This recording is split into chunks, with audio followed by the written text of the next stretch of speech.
Welcome, everyone. I'm going to call the September 16th, 2025 regular scheduled board meeting to order. I've asked Commissioner Perkins is going to lead us in the prayer, and Commissioner Mobley is going to lead us in the pledge. If y'all would, please stand. Let us pray. Father in heaven, we come, dear God, humble before your holy presence. Ask, Lord God, you look upon us all, dear God, in this room, as we come together, dear God, to take care of the things of this community and for this county. Ask that you will, Lord God, allow your spirit to lead us and guide us. Look on us one by one and name by name. And God will say, I will give you the praise and glory. We thank you for your Son, Jesus Christ. Christ, we pray, amen. Amen. Allegiance to the flag of the United States of America and to the republic for which it stands, one nation, under God, indivisible, with liberty and justice for all. Welcome, everyone. The first item on the agenda is approval of minutes. We have the September 2nd, 2025 regular board meeting, September 4th compensation study workshop, and the September 4th tentative budget hearing.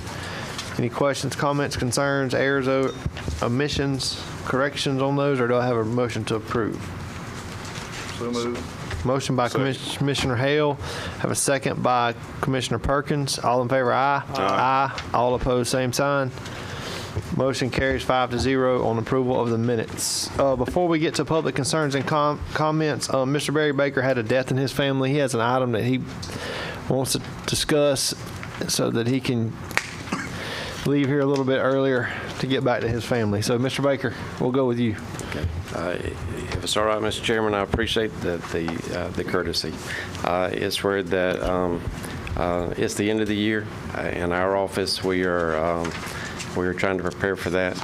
I've attended the rate study that y'all had done, and I've been inquiring with other offices as well, and I'm asking to be able to retain $32,083 of the money that we give back to you this year.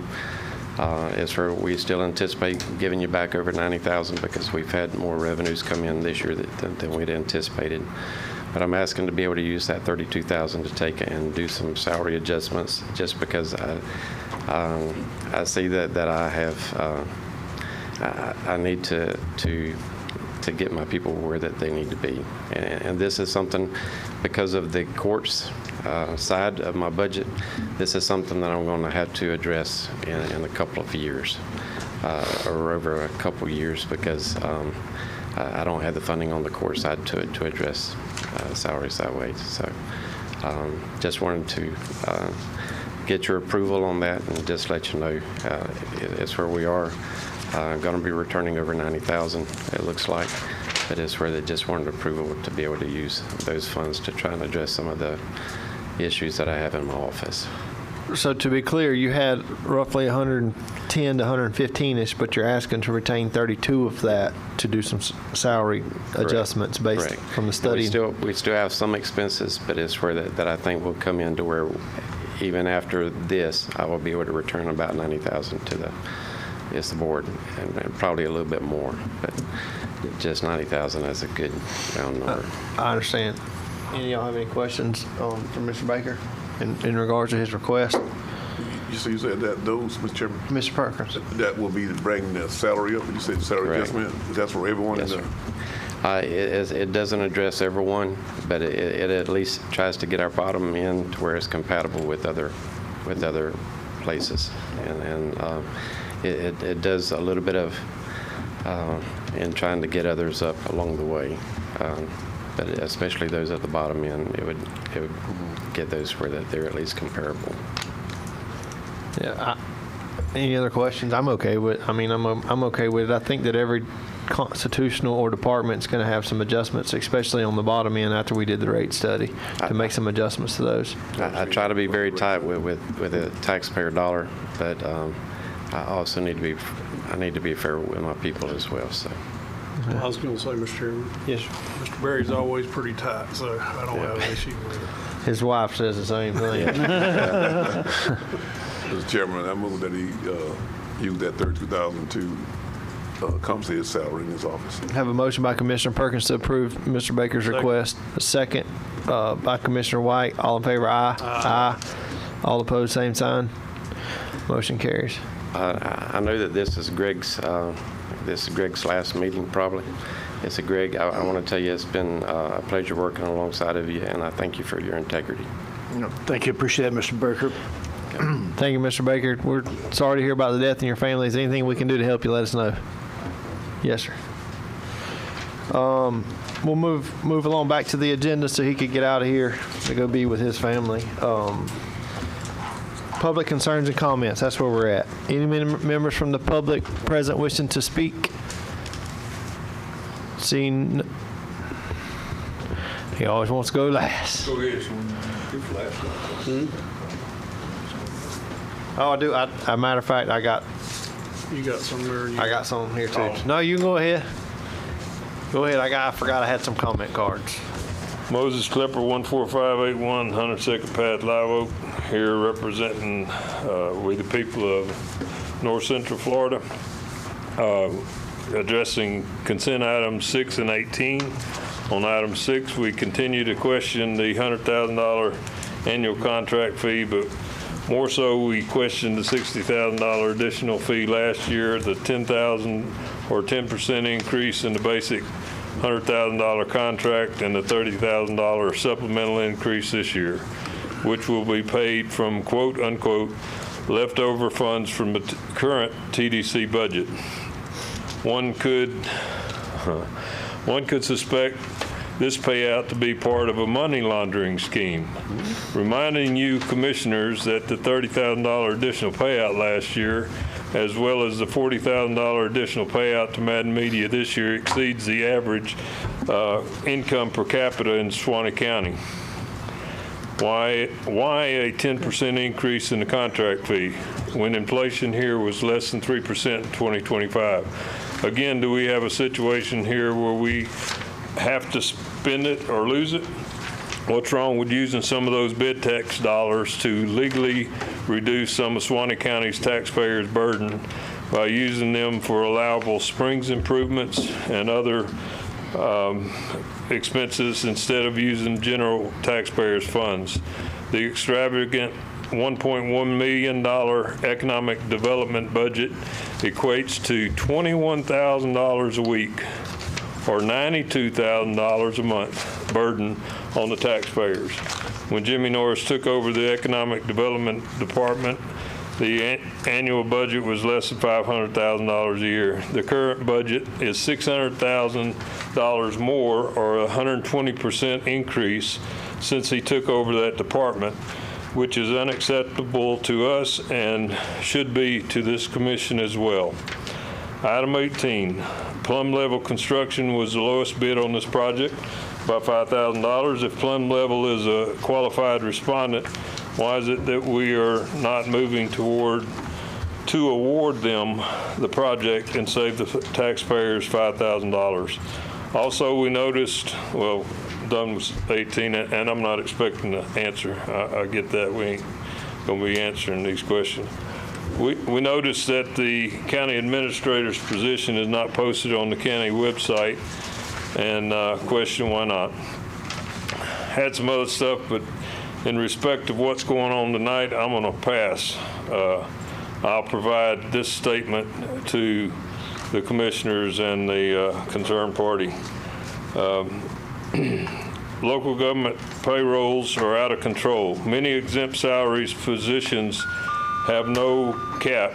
The compensation study has provided us with pay grades and pay ranges within those grades. We recommend that all county positions be recategorized in pay grade 116 or below. What has happened for salary positions to increase as rapidly as they have, and sometimes near doubling salaries within the last 6 years, is an upward and spiraling domino effect where comparisons are made by limited liability companies like Evergreen Solutions. Some current six-figure salaries today were around $70,000 6 years ago. With the 2.5% annual increases, those same salaries would be approximately $76,000 today. And easier terms, I mean, he's gone around this state. I've checked it out. He's made about $4 million, and he compares our county with theirs with ours, back and forth, and it just keeps escalating, passing $100,000, and the taxpayers suffer. So we're told that those high salaries are not, if they are not paid, people would leave. If the six-figured exempt salaried employees with taxpayer-provided vehicles, expense accounts want to leave, I quote, we say, don't let the door hit you where the good Lord split you. That was recommended, I say, and it applies. We need public servants, not self-serving bureaucrats in those key positions. Many say that you can't reduce exempt salaries. That may be true, but if you eliminate positions and restructure with new job titles and responsibilities, it can be done. I'm sure by now that some of y'all have tuned me out, but I request special attention to what I'm about to say. If we keep the millage rate at 9 mills, y'all are in effect increasing the taxpayers' burden by $2 million. Do the math, please. Do the math. Anything over the rollback increases taxes. Assessments are going to go up with the market and cannot be adjusted down. The only way to give taxpayers relief is to reduce the millage rate. We know that there's concern about running out of money, even though we have millions in reserve and the operational budget this year is only $77 million, where the overall budget is $190 million, which is a difference of $113 million. If you take out the suggested $65 million that is earmarked for grant projects, that is still approximately $48 million remaining. Since 2019, property tax revenue has increased over $10 million a year, with no effort to relieve the burden on the taxpayers, even with the additional income coming in. With the contingency, the hospital money at First Federal, and the 5% uncounted revenue, there is many times the 3.1 million or the 1 mil value in the reserve. Again, keeping in mind that if y'all choose to keep the millage set at 9 mills, y'all are increasing our taxes by $2 million. So we, the people of North Central Florida, request that this board reduce the proposed millage rate down $3.1 million to 8 mills for the fiscal year 2025-2026. And as promised, we ask again, has there been a new policy implemented to prevent exempt salaries employees from exploiting the rules and charging the taxpayers for overtime? Thank you for your comment. I have 3 comment cards. Ms. Wendy Martin. Well, I'll just do them all at one time. All right.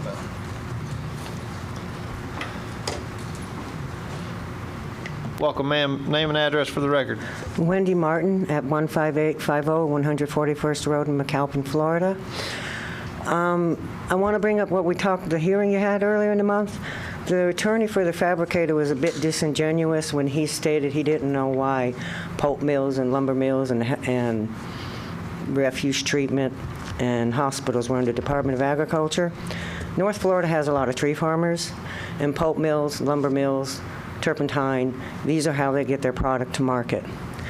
The septic, I don't know what they call it, the type of treatment they do for septic tanks and water treatment, and hospitals come under Department of Agriculture because there's always been oversight of public health by Department of Agriculture.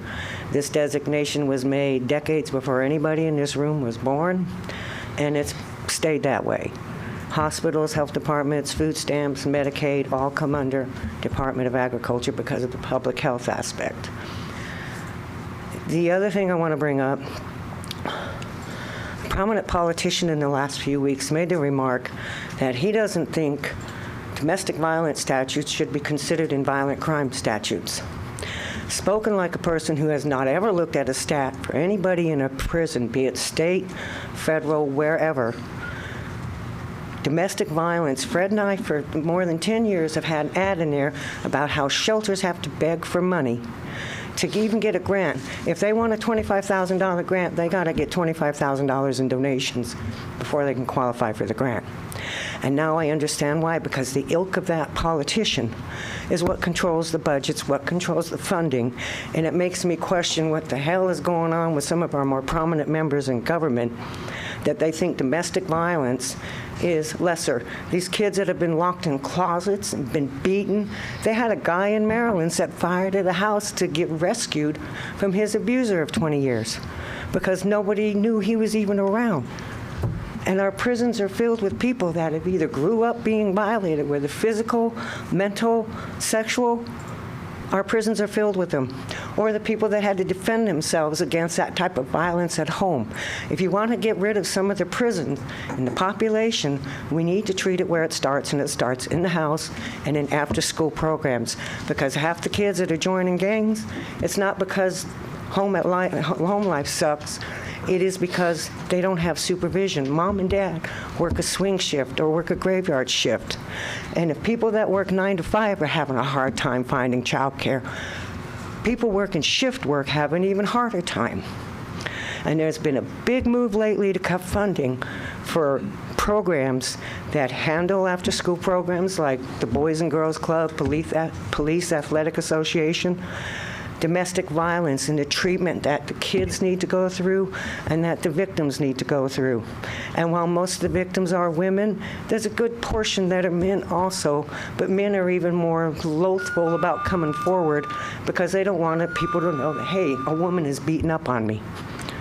So something needs to be done, and I'm very offended that this politician would say domestic violence should not be included in violent crime stats. Thank you. Thank you, Ms. Martin. I have another comment card, Mr. Bo Hancock.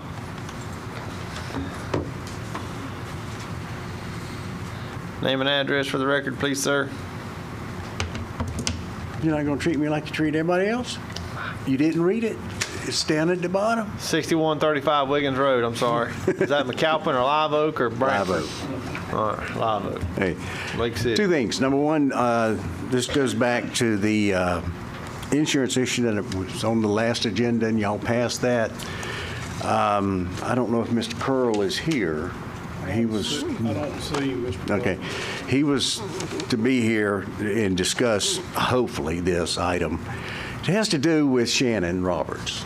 It says in his employment contract, if you'll give me a moment, the authority, this is from, it's on section 9A, page 5 of his contract. It says, the authority shall provide term life insurance in the amount of Roberts' then current salary, annual base salary starting at $125,000 at no charge to Roberts as executive director. Okay. It also says Suwannee County is going to continue New Privy, provide him with dental and medical. No mention of accidental death or dismemberment in his contract. Now, that being said, the letter that you signed, Mr. Travis, to the insurance company, y'all have down here to amend the classes as follows. Class 1, active members of the Sheriff and Tax Collector's Office. Class 2, all other active Suwannee County Board of County Commissioner members. Class 3, retirees, but the accidental death and dismemberment doesn't apply to them. And here we go. Class 4, all other active North Florida Regional Utility Authority members. You did correct the spelling, by the way. On that schedule, 1 times the salary up to $150,000. All provisions to match existing 2. That class. When did y'all decide, other than here, that we're going to fund the North Florida Water Utilities Authority benefits for their employees? That's in this, that's what you did. Mr. Bo, I don't have an answer for you on that one. Well, this is going on. I've been asking this same question Commissioner not Mobley, getting an Commissioner answer. White, y'all sit on that board. Y'all. Well, that's why I called Shannon. Mr. Bo called me this week. I called Shannon because I couldn't remember what all the details were on it. Excuse me. And he was going to have the insurance guy come tonight, which was J.D. Curl, and he's not here to answer that. But I promise you, I'm following up on it. I just... Well, I mean, something's wrong here, fellas. And I really want y'all to look into it because it does not make sense. I mean, I can understand for Shannon. Okay? That's just for one item. The other one is on public speaking. There's a lot of confusion. People don't seem to, or I don't understand. You come up with different rules for individual speaking and then for group speak. Now, when you got group speak, this really bugs me. If you look at the agenda and the amendment and everything else, how can you expect someone to come up that's representing a group and limit that group to a single issue, number one, and there must be at least two people in the audience that's confirming that it is a group, etc. But then when they get up to speak, and did I leave my agenda back there? I did. Okay, I left my agenda sitting there. But anyway, if you look at the agenda, right at the bottom, you got one single issue in there he can get up and speak on. But he's got to do everything at one time. He can't come back to the podium. And if you have multiple issues, or they would have multiple issues, he can't bring but one up. According to the way I interpret that. Mr. Chairman, if I may, Yeah. Mr. Hancock, I'm sorry to interrupt you. That was addressed when you guys did the agenda last time. So the one that was executed had the change to issues instead of single issue, but apparently the corrected one that was executed didn't make it to. They used the old language in the agenda, but the board considered that last meeting and corrected it. So they're allowed to bring up as many issues as they want during their appropriate time. Well, I remember us talking about that. I was just waiting for you to finish. But yeah, you're not restricted to one issue. because the motion that was made, he included that in this motion, so that's where I was confused, yeah. because now it doesn't come out. The one that was executed has the correct language in it, but that So there was we just need to make the change on the agenda top page of proper, this so agenda just a typo packet. for this one. Okay. Now, I need to read something. I did get Wayne's permission because this came right off of his blog. And obviously, we don't follow that very well because everybody's went past 3 minutes and I ain't enforced it. So, I mean. Well, I know, and I've got all your comments from the minutes and everything else. And I was going to compliment you on that, but I knew I was going to run out of time. Now, got a question for you. You're already out of time, by the way, but go ahead. I know that. I'm going to change my name to Maxine Waters, and I'm going to reclaim my time. But let me just read this to you. And if this is the way it's going to be, okay. It says, Chairman Land said the change would not lead to less public comment. Instead, he said it was intended to help streamline the way he runs the meetings as the board's chairman. And you followed that up, and you said you don't always follow the rules. We're still not following them. Yep, that's right. Thank you. Nowhere does it say we're going to not have public comment. It's against the law. You got to let us talk. I know. I'm just reading what is here. And we said that in the meeting. Yep. The board did make one tweak to the desired change, which originally was going to limit the group speak to one specific agenda item. Instead, they will be able to address multiple agenda items in case there are multiple items on the consent agenda. This is what y'all were talking about? That's great. But it didn't get done. I mean, only a packet. The public is allowed to speak on any item on the general business portion of the meeting agendas in addition to the time during public comment. Okay, how about your consent agenda? Is it still a rule that if a commissioner wants an item pulled off consent for discussion, or if I have questions that he can't answer, can we still get it pulled that way? Or is it just locked? If a commissioner wants to pull an item off the consent agenda for public discussion, he can still do that. Okay. He can also pull a consent agenda for clarification or discussion amongst the board outside of public comment. But I guess ultimately it falls on the back of the chairman, whoever's the chairman at the time, to decide whether or not, like if let's just say I pull item number 1 off the consent, or there's not a 1, but whatever, 4. And if White's the chairman, Commissioner White's the chairman, and at the time people start lining up, he can say, no, we already heard about that. I'm not taking public comment. This is just for me to ask the attorney something before we pass it on consent. So I guess it really would fall on the backs of whoever's sitting in this chair at the time, whether or not they're going to sit there and take public comment on an item that the commissioner pulled from consent just for clarification purposes from whomever because he wasn't comfortable voting for it on the consent. Okay, let's play a what-if game. Well, I don't know. We're not going to play what if because we'll be here all night. I call my commissioner. There's an item on the consent agenda I have questions on he can't answer, so he has it pulled. Then do I get to come up and ask that question? Yeah, under public comment, right at the beginning. It's on the consent agenda. I can't address everything on the consent agenda. My name's not Moses Klepper, and I'm only going to get up here and address every one of them. Well, your commissioner could say, hey, I want to pull this for public discussion. Okay. Mr. Chairman. That's it. So That's the verbiage I want I'll the public use. to be able to talk about this. That's good. I have questions, and I want the public to talk about it. Okay. As long as we can get this cleared up. But now, if your commissioner says, Mr. Hancock, I'm not pulling that. I don't want to talk about it. That's Okay. going to be between you and your commissioner. That's between me and my commissioner then. Not ain't a You got problem. anything else? Because we're way past 3 minutes. I know that, and I appreciate you taking the time.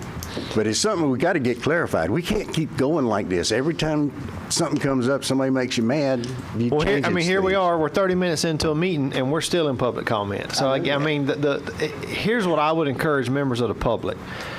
If you have a commissioner and you have an item you want to talk about, call your commissioner before coming up here. I promise you, most of the time, a lot of problems can get fixed. I'm not saying you. I'm just saying members of the public. If you call your commissioner ahead, you don't. Sometimes coming up here is wasting, I won't say wasting your time, but it is. You could handle it with a phone call, say, hey, Commissioner Hale, I got an issue out here in my district, da-da-da-da-da. Commissioner Hale, most of the time, can probably get taken care of, or Perkins or Mobley with just a phone call. You don't have to come there I to called say. 3 of the 5 of you on this issue, on the insurance thing. It's back up. I still don't have an answer. I know. But see, if I don't come up here and bring this up, y'all would have been, it's done. And it's wrong. That's why I think we need clarification on it. Thank you. Yes, sir. Next comment card, I have Mr. Wayne Hanica, 11883 93rd Road, Live Oak. That's all I got. Your last card? That's the last one I got. Yes, sir. I like that. Thank you, Commissioners. I realized that today was, oh man, I'm done already. Out of time. That's it. We changed the rules. We're doing 30 seconds, not 3 minutes. I only need 3 minutes. Bo already got yours. I'm just kidding. Go ahead, Mr. Hammond. I realized that tonight was Greg Scott's last meeting, and I felt compelled to say and do something to recognize him.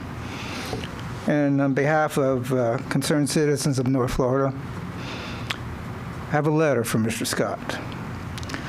It says, Mr. Scott, as you retire, we wanted to let you know the people of Suwannee County appreciate the work you've done over the past 37 years for our county. Your dedication to our community has been noted, and you should be proud of your accomplishments. When Commissioner White called me on December 2nd, 2022, yes, I do keep those dates, and told me, you're going to be happy with my next appointment for our county manager. And I said, no, I won't. I was wrong. I'm so glad you're there. You've created a team that follows your lead and continues to do the right thing on a daily basis.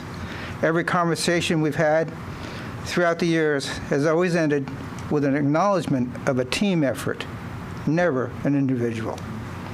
Even during adversity, you always found a positive point of view.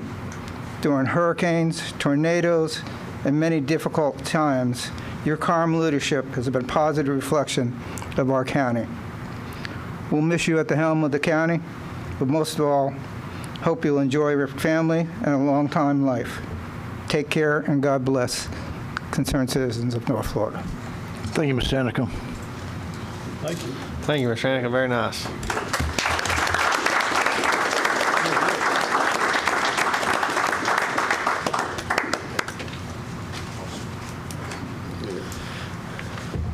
Thank you, sir.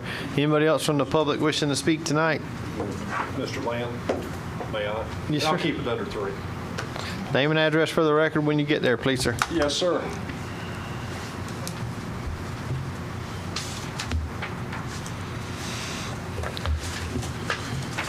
Harry K. Weaver, Jr., citizen, Suwannee County, over 60 years. I want to say something good also about Greg Scott. Him and I have known each other over 60 years. We went to elementary school together at Nettie Baston. He has had, and I've said this before, I'll say it again, the highest integrity. He's been a very good county manager. Thank y'all for selecting him, picking him. I wish he'd stay a little longer, but I know he needs to retire. Him and I know how old we are together. Thank you for everything you've done, Greg. You're a good man, and I appreciate it as a citizen. And I thank each and every one of y'all for the job you do. It ain't easy. The phone calls, the people fussing. I think you need to hear one citizen, Ken Weaver, say thank you, and that includes you, Mr. Musgrove, and our county attorney at the end. Sometimes you aren't appreciated. I appreciate each and every one of y'all.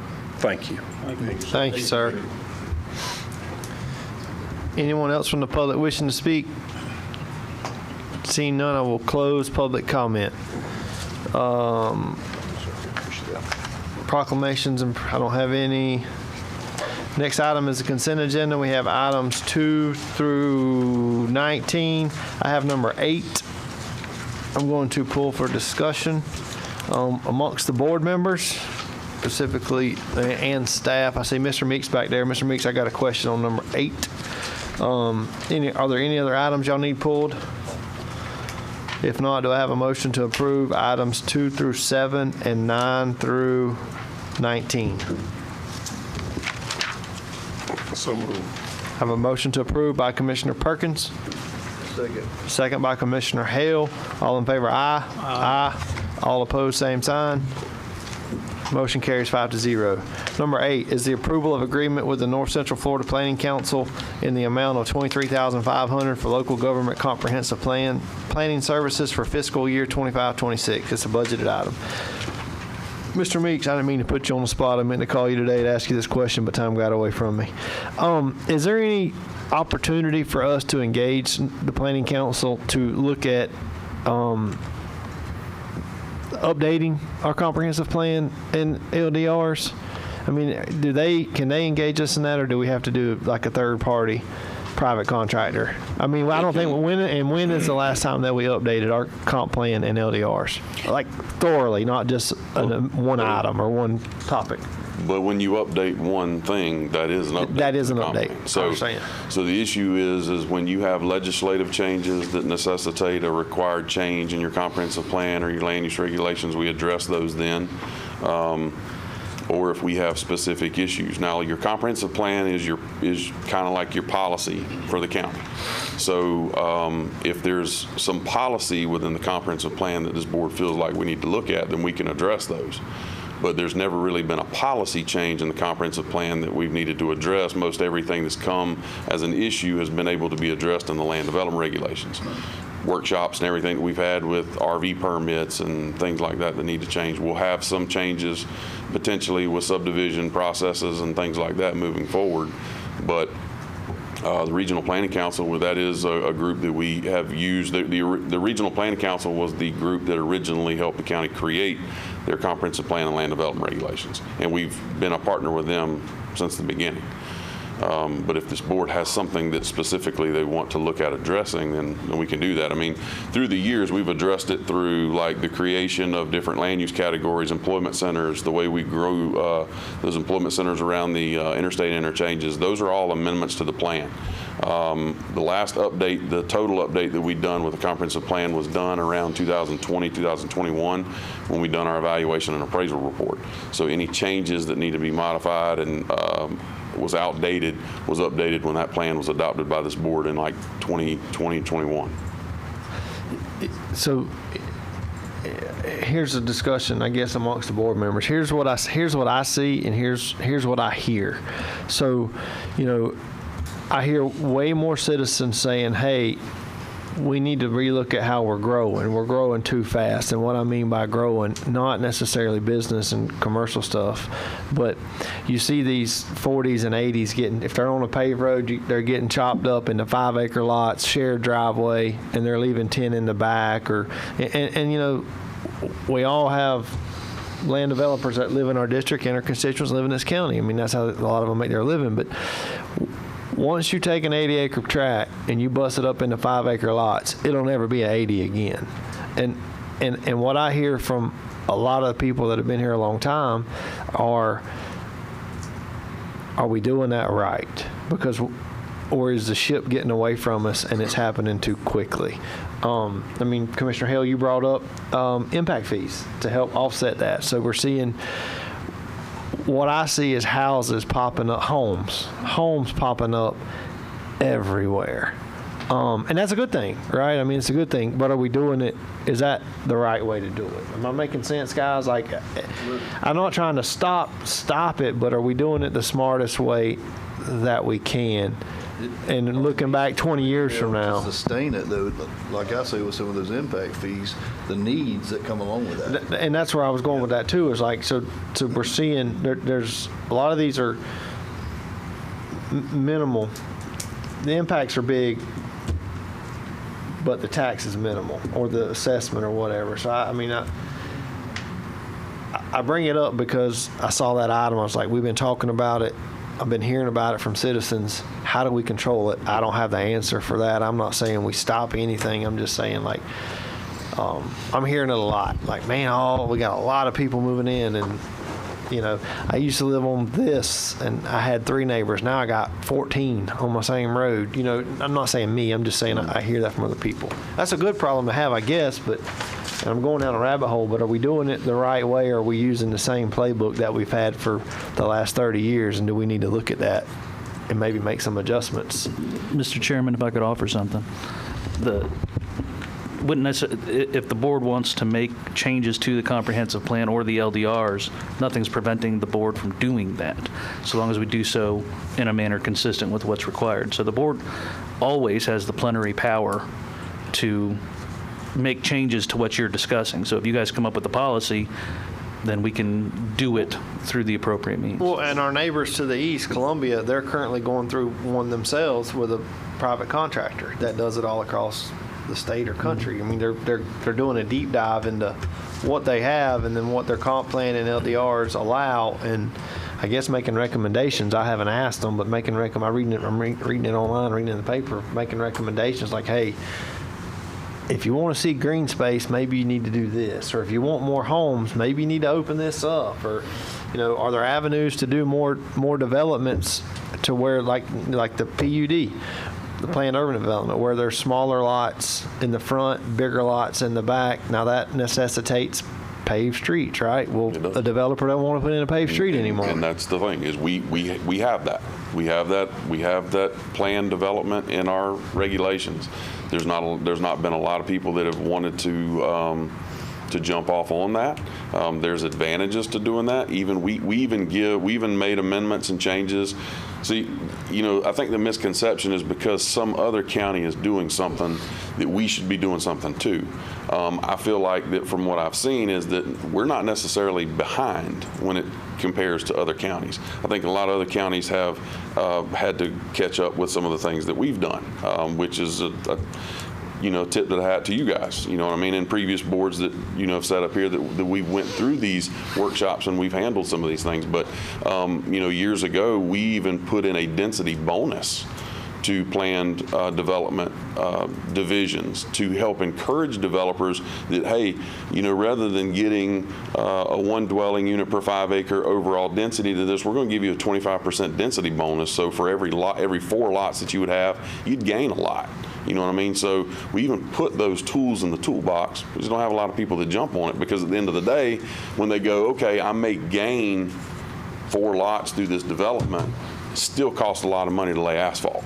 So at the end of the day, you don't see a lot of these subdivisions that come, and they've not completed their process yet. But the old Sugar Mill Farms Phase 6 was one of the most recent subdivisions that has even had a preliminary plat approval that would require new road construction, I bet you, in the last 10 to 12 years. Mm-hmm. So you don't have a lot of developments come through that want to lay asphalt, regardless of the size of the lot. Even if you give them the opportunity to do 1 acre tracts, they still don't want to lay asphalt. Yeah. It's coming. Mm-hmm. Yeah, eventually, you're right. Anyway, maybe it's a bad idea. Well, I mean, what's your idea? I mean, what you thinking? We've talked about impact fees to help offset the cost. We've talked about an overall look. I don't have a good idea that fits everybody, as far as our developers and then also our farmers and ag guys. I mean, it's getting harder and harder to farm because there's less and less land available. Well, there's a lot of things that go to that. Is that your policies and everything in your comprehensive plan are laid out for a rural community. So there's lots of protections in there that govern, like rivers, springs, wetlands protections, and things like that. Not long after I started with the county, we actually had a visioning committee that was set up, and we went through, there's probably about 15 to 20 people that was part of this group, and we went through this whole question and answer period where we had a professional planner that was part of that, and he had a questionnaire that was passed out to everybody. And everybody was jumping up and down about how you couldn't develop in Suwannee County and our rules were outdated and we needed to make changes. And he passed out a questionnaire to everybody in that room, and everybody filled it out. And everything that they thought they wanted was not how they answered. Because what they wanted is they wanted a process that they could develop in the county, but they also wanted to keep a rural character to the county, and they don't want to lose what made Suwannee County Suwannee County. And they wanted to provide for protections and rivers and springs and everything. And he looked at it and he said, you guys may not like the answer, but your plan is doing what you say you want it to do. So through those years, we still have ways that we can develop.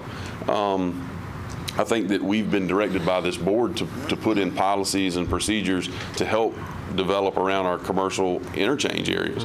Not every community in every county has the number of exits that we do.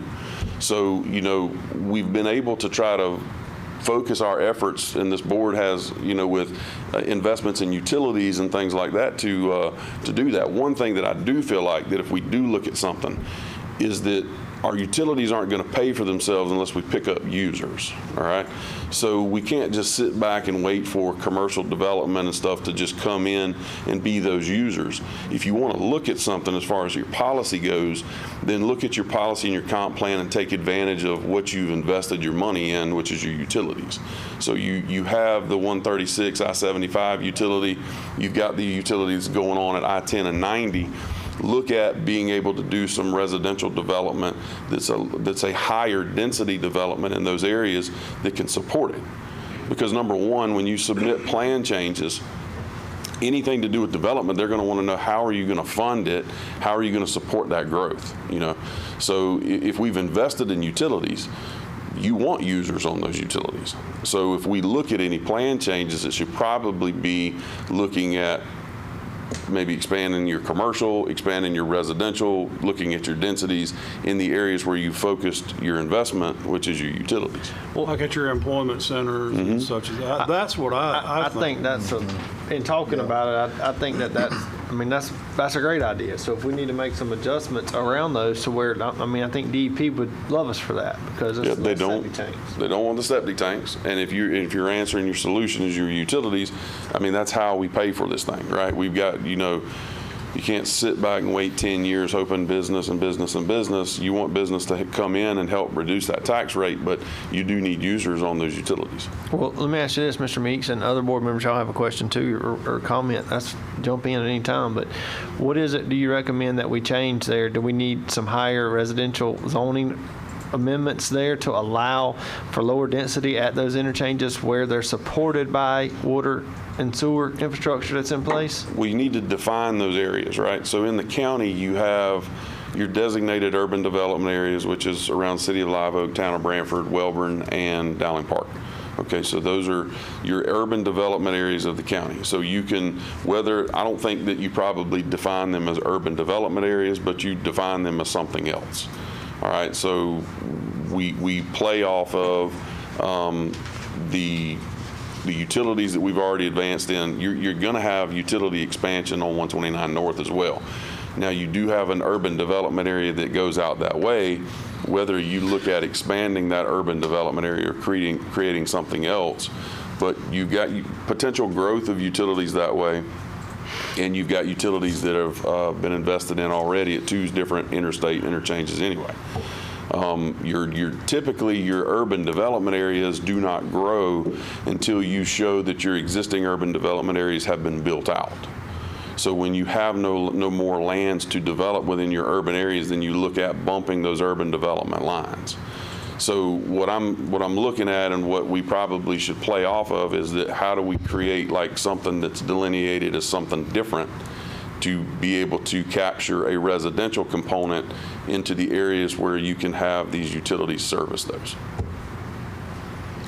Which is all things that we've kind of had on, internally. Myself, Mr. Norris, we've had some of these conversations, Mr. Scott and Jason, about how do we pick up and develop around these interstate interchanges, and I think that's probably one of the avenues we should probably explore. Commissioner Hale? I was going to say I agree with everything everyone here is, I think, insinuating and saying, but I mean, the bottom line is, this, I mean, and I think we all do, to attract someone like that, it's got to be attractive. Mm-hmm. And how do you do that? It's got to be of a less cost to them to come in and build something like that here, and to facilitate something like that. And that's the discussion I think we have to have, along with your input, obviously, and everyone else's. How do you gain the interest of that guy or that company that wants to come in and build Yeah, I don't know how we gain it, but I think that if we can do some amending to those regulations to allow for lower densities where it's supported by infrastructure, that's going to do 2 things. Several things. One, it's going to make it attractive for a developer because he can get more lots, right. 1 acre lots or whatever. 2, I would think that it helps us with the ROI on our investment we've already made with the water and sewer that's in the ground, so we get more users.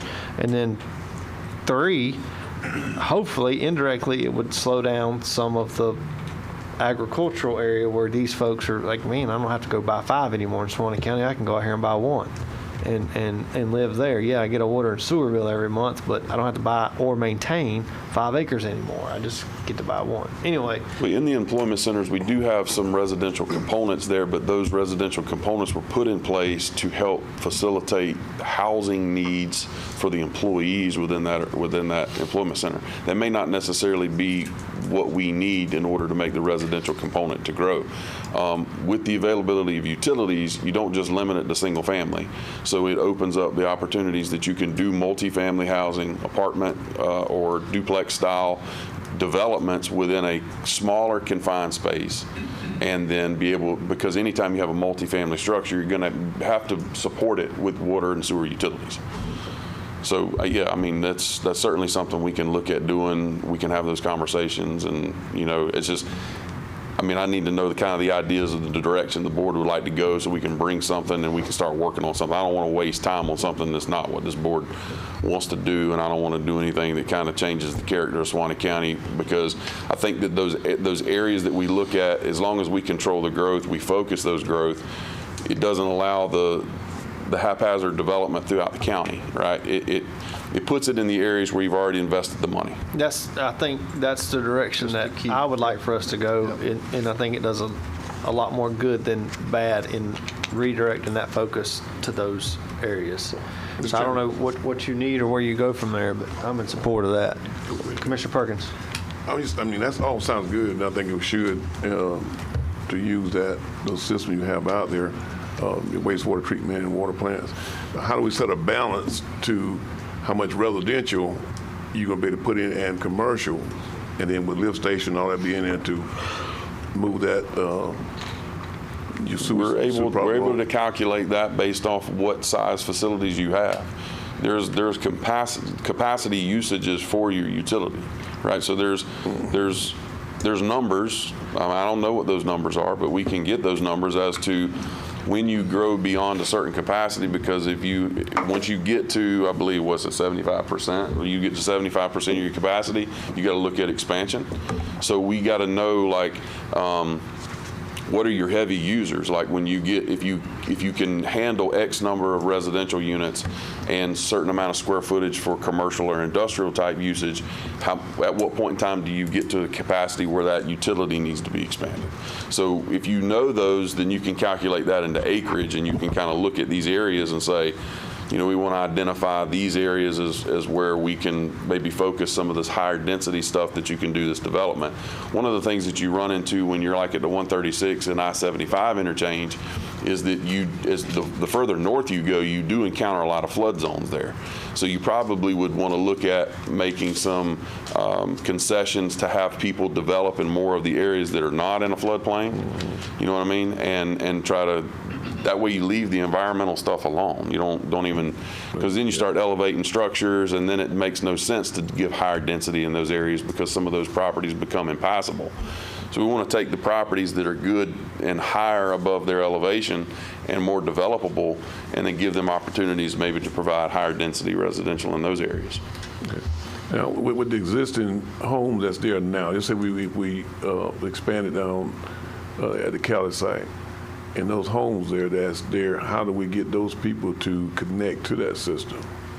I think there's been some language in some of the contracts and stuff. I think that, they're not required to connect to them unless there was a failure or something in their system. And then at that point in time, if the utility is available, then those people, their option would be to connect to that. You wouldn't make somebody come off of a septic as long as that septic tank is working. Mm-hmm. But if there was a failure at some point in time and it needed to be replaced or drain field replaced, then you could require any that new to be development, they'd be required. Any new development would be required. Yeah, existing.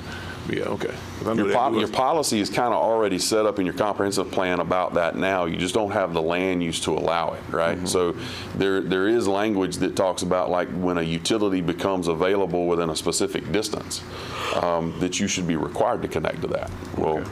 If you're just a single family, 5-acre, 10-acre tract there, it doesn't really make sense to make them run to that point. You want them to actually do a development. You want them to put in higher density, and the more users you get, it pays off on your investment. It's somewhat similar to what happened in the city, the same way that some have had septic system, and then once those septic system goes out, then they're attached to it. Or actually the city says if it's available, you have to tie into the system, so you have to. And then when you open, like Commissioner Hill said, you impact fees, then because it's impacting that system, and that's when that applies. Impact fees is another, and I know this board's had some conversation, or maybe, somebody comes and maybe does some research and talks to you about those impact fees. We get permit runners that come in our office pretty regular, and every time that seems to be, like, I know within the past probably month, I've had 2 additional counties that are kind of in our general region that have added impact fees and increased impact fees, and Suwannee County still don't have any. So, it's not really something that people are opposed to. People ask the question all the time. We get phone calls all the time, and when they say, what's your impact fees? And we say, we don't have them. They're really shocked because they're used to paying something somewhere. Yeah. Mr. Chairman? Yes, sir. Mr. Scott. Earlier the week, sat down with Jason and Mandy, went over 3 pages of list of things they need to do. Revisiting this was one of those. I think staff needs to sit down with Ronald and Mr. Norris and Jason and Mandy and just talk through, bring some direction back and let you make some decisions. But I think we need to kind of let the staff level work on some things and bring it back and let y'all give direction.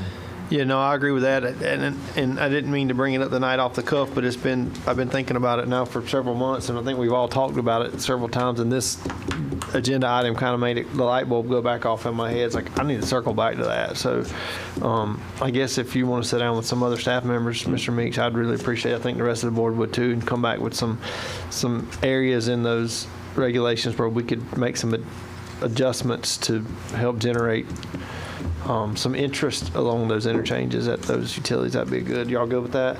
Yes. Y'all good with that? I just want to mention, there's another tool out there. If you don't want your land developed, you can always do a conservation easement. You don't have to develop it. Yeah. So, Mr. Meeks, ain't there something with agricultural land in a lot of places that if somebody buys it and it's like 40 acres, they can only split it one time, right? The 220s? Well, you have a definition of what a subdivision is. So like if you have, we don't consider properties that are less or 20 acres and larger to be part of a subdivision. So if someone has a piece of property and they create 3 or more divisions from the parent parcel that are less than 20 acres in size, then they have to plat it. So that's why you either see, sometimes what ends up happening is you end up having a sale, and then for them to be able to sell any additional, they'll have to plat it, right? So you may see some subdivisions that only have 2 or 3 lots associated with it. That's because there's already been a sale that's taken place. So in order for those properties to be eligible for permit and it not being considered an illegal subdivision, they have to plat it. But you're right. So there are minor subdivision and then there's major subdivision, which major subdivision would be 4 or more lots. And in a rural area, you're allowed to go up to 25 lots and you can't phase. If you go more than 25 lots, then you're required to develop that subdivision as a planned rural residential development, which is where those density bonuses would kick in, and you would have a smaller lot size with a set-aside acreage. So that's one of the things that it's hard for people to wrap their mind around, is that you're not taking anything from them, but you're basically getting to transfer the development right over the overall property to a smaller percentage so that your impact is smaller, the road length that you have to pave is smaller, but you're getting to do smaller lot sizes too. Yep. But the rest of the property is the set-aside has to remain in agriculture. So it could be farmed, it could be hayfield, it could be silviculture, you could plant trees on it or whatever, but you're getting the benefit of the overall density. But you're getting the density bonus too, 25%. Right. Any more questions on that? We need to get back to item number 8. We got off on a rabbit hole, rabbit trail, whatever. Thank you, Mr. Meeks. Yes, so, is your answer, yes. So we all, okay, thank you. Mr. Chairman. Yes, sir, Mr. Perkins. At our last meeting with the North Florida Regional Planning Council, that's one of the things when you just asked about it came up, and Scott had called me about it. It was that the chairman wanted to go in and start dealing into the comprehensive plan for the county and start demanding the county to do things. But he let them know that the board is not designed to get into politics of the county. So, but the chairman wanted to do so, but that's something we scratched that out. Not our chairman. The chairman of the planning council. Yeah. Wanted to get involved in it. So Scott, he called me up and we talked about it. That's not the duties of the board to do that. I gotcha. Yeah. Each county write their own comprehensive plan, and we just go over and make sure everything is fine in the comprehensive plan, and then okay it. I understand. They're more of an oversight, not a visionary. Right, exactly. I gotcha. Any more questions on number 8? Or do I have a motion to approve? So moved. Motion by Commissioner Perkins, second by Commissioner Mobley. All in favor, aye. Aye. All opposed, same sign. Motion carries 5-0. Next item on the agenda is constitutionals. We got Mr. Berry out of here early to go be with his family. Are there any other constitutionals present wishing to speak? See none, we'll go to the next item. Staff. Any staff members?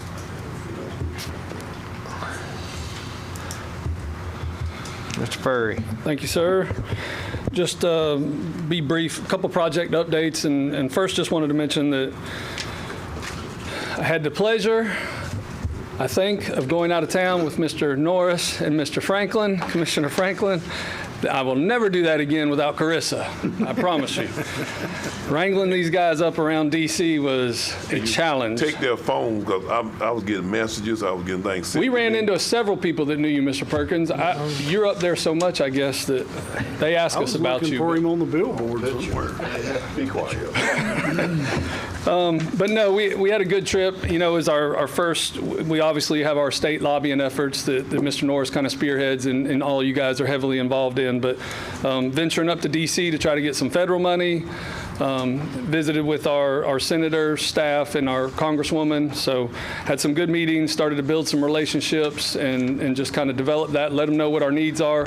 Several of these type projects you're talking about, you know, development and infrastructure and how we plan.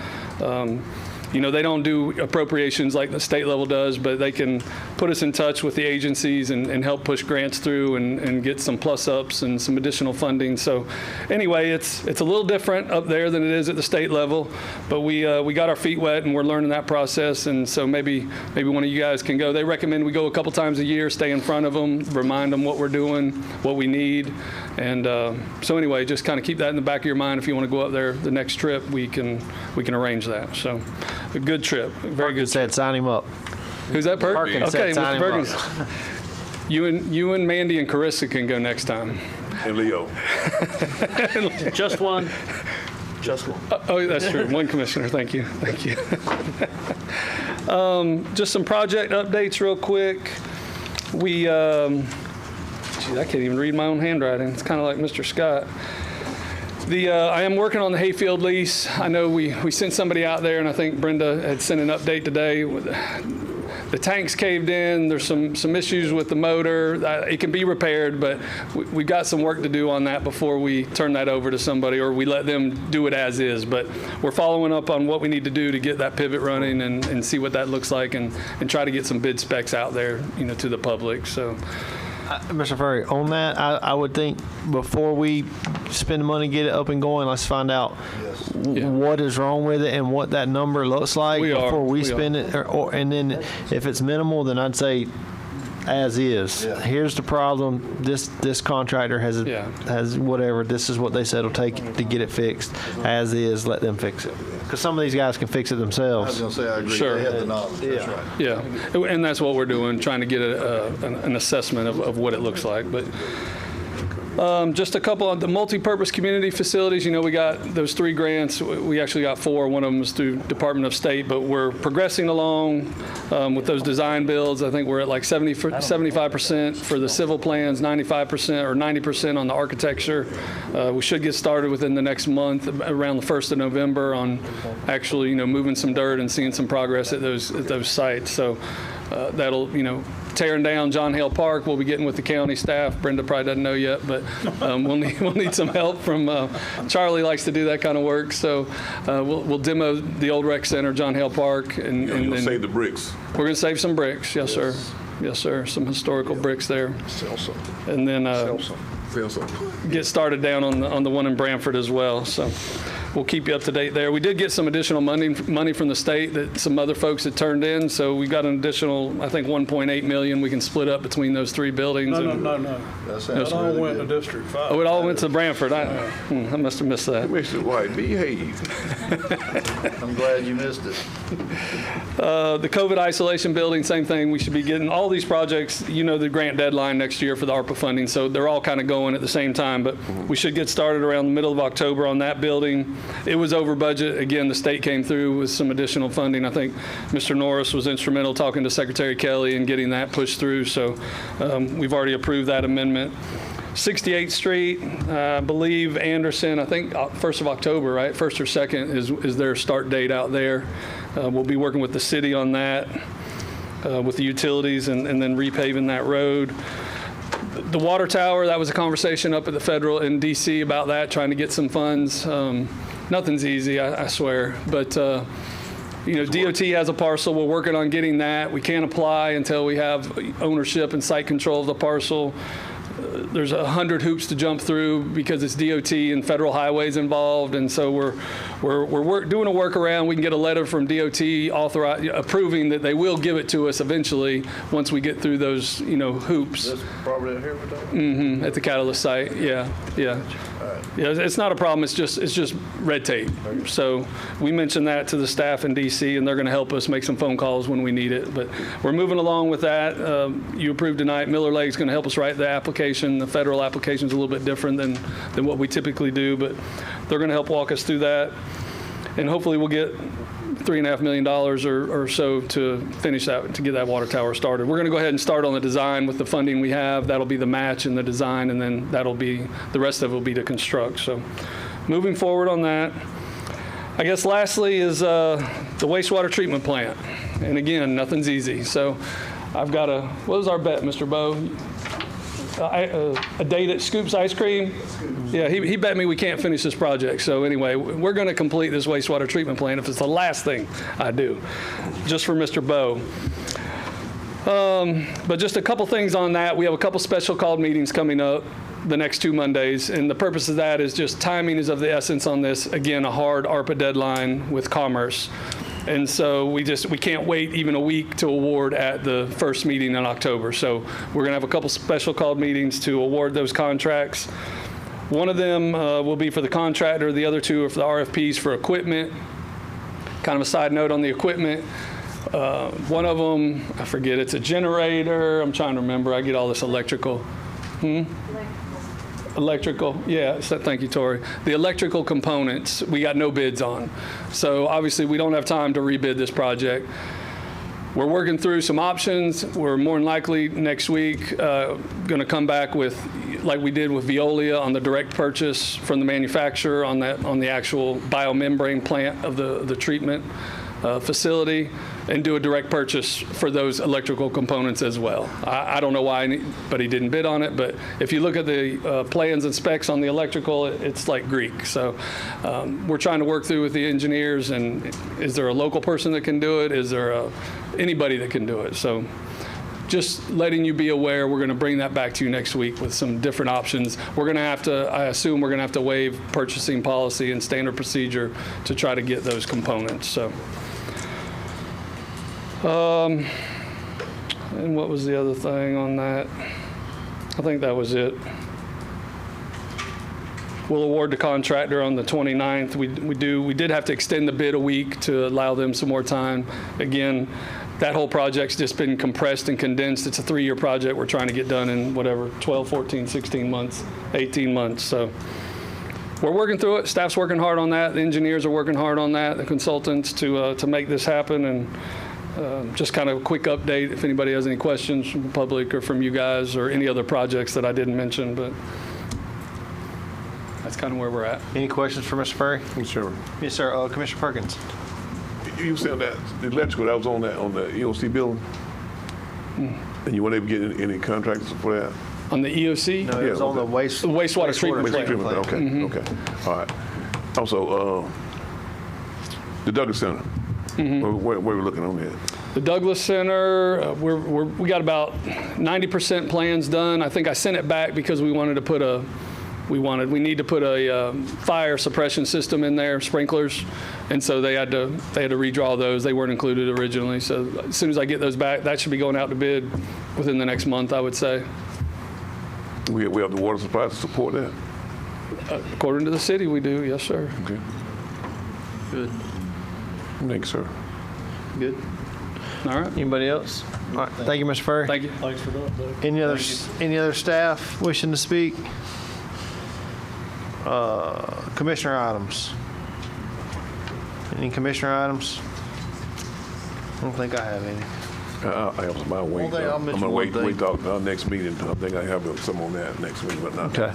I'll just mention one thing, not really that affects this board, but just for the public's knowledge. I've been the river task force that I'm on, and we haven't had any rain lately, which is great. But we need some. Yeah, but after the last spill, I did get a call from, and this will go back to that planning council because they had that up for us, but there's several cities now that want to join that board. County or city council had a call from a mayor of one county as well. So, yeah, I think the strength is in the numbers, and I'm glad to see them get on board. And I'm going to talk to our city as well as having a representative there as well, too, be part of that board. So, Good. yeah. Any other commissioners? County Attorney. Thank you, Mr. Chairman. Three things. First, the board may be aware, just from background knowledge of the Purdue Pharma bankruptcy that was filed, and a settlement was reached with the Sackler family and the Purdue Corporation in claiming the bankruptcy.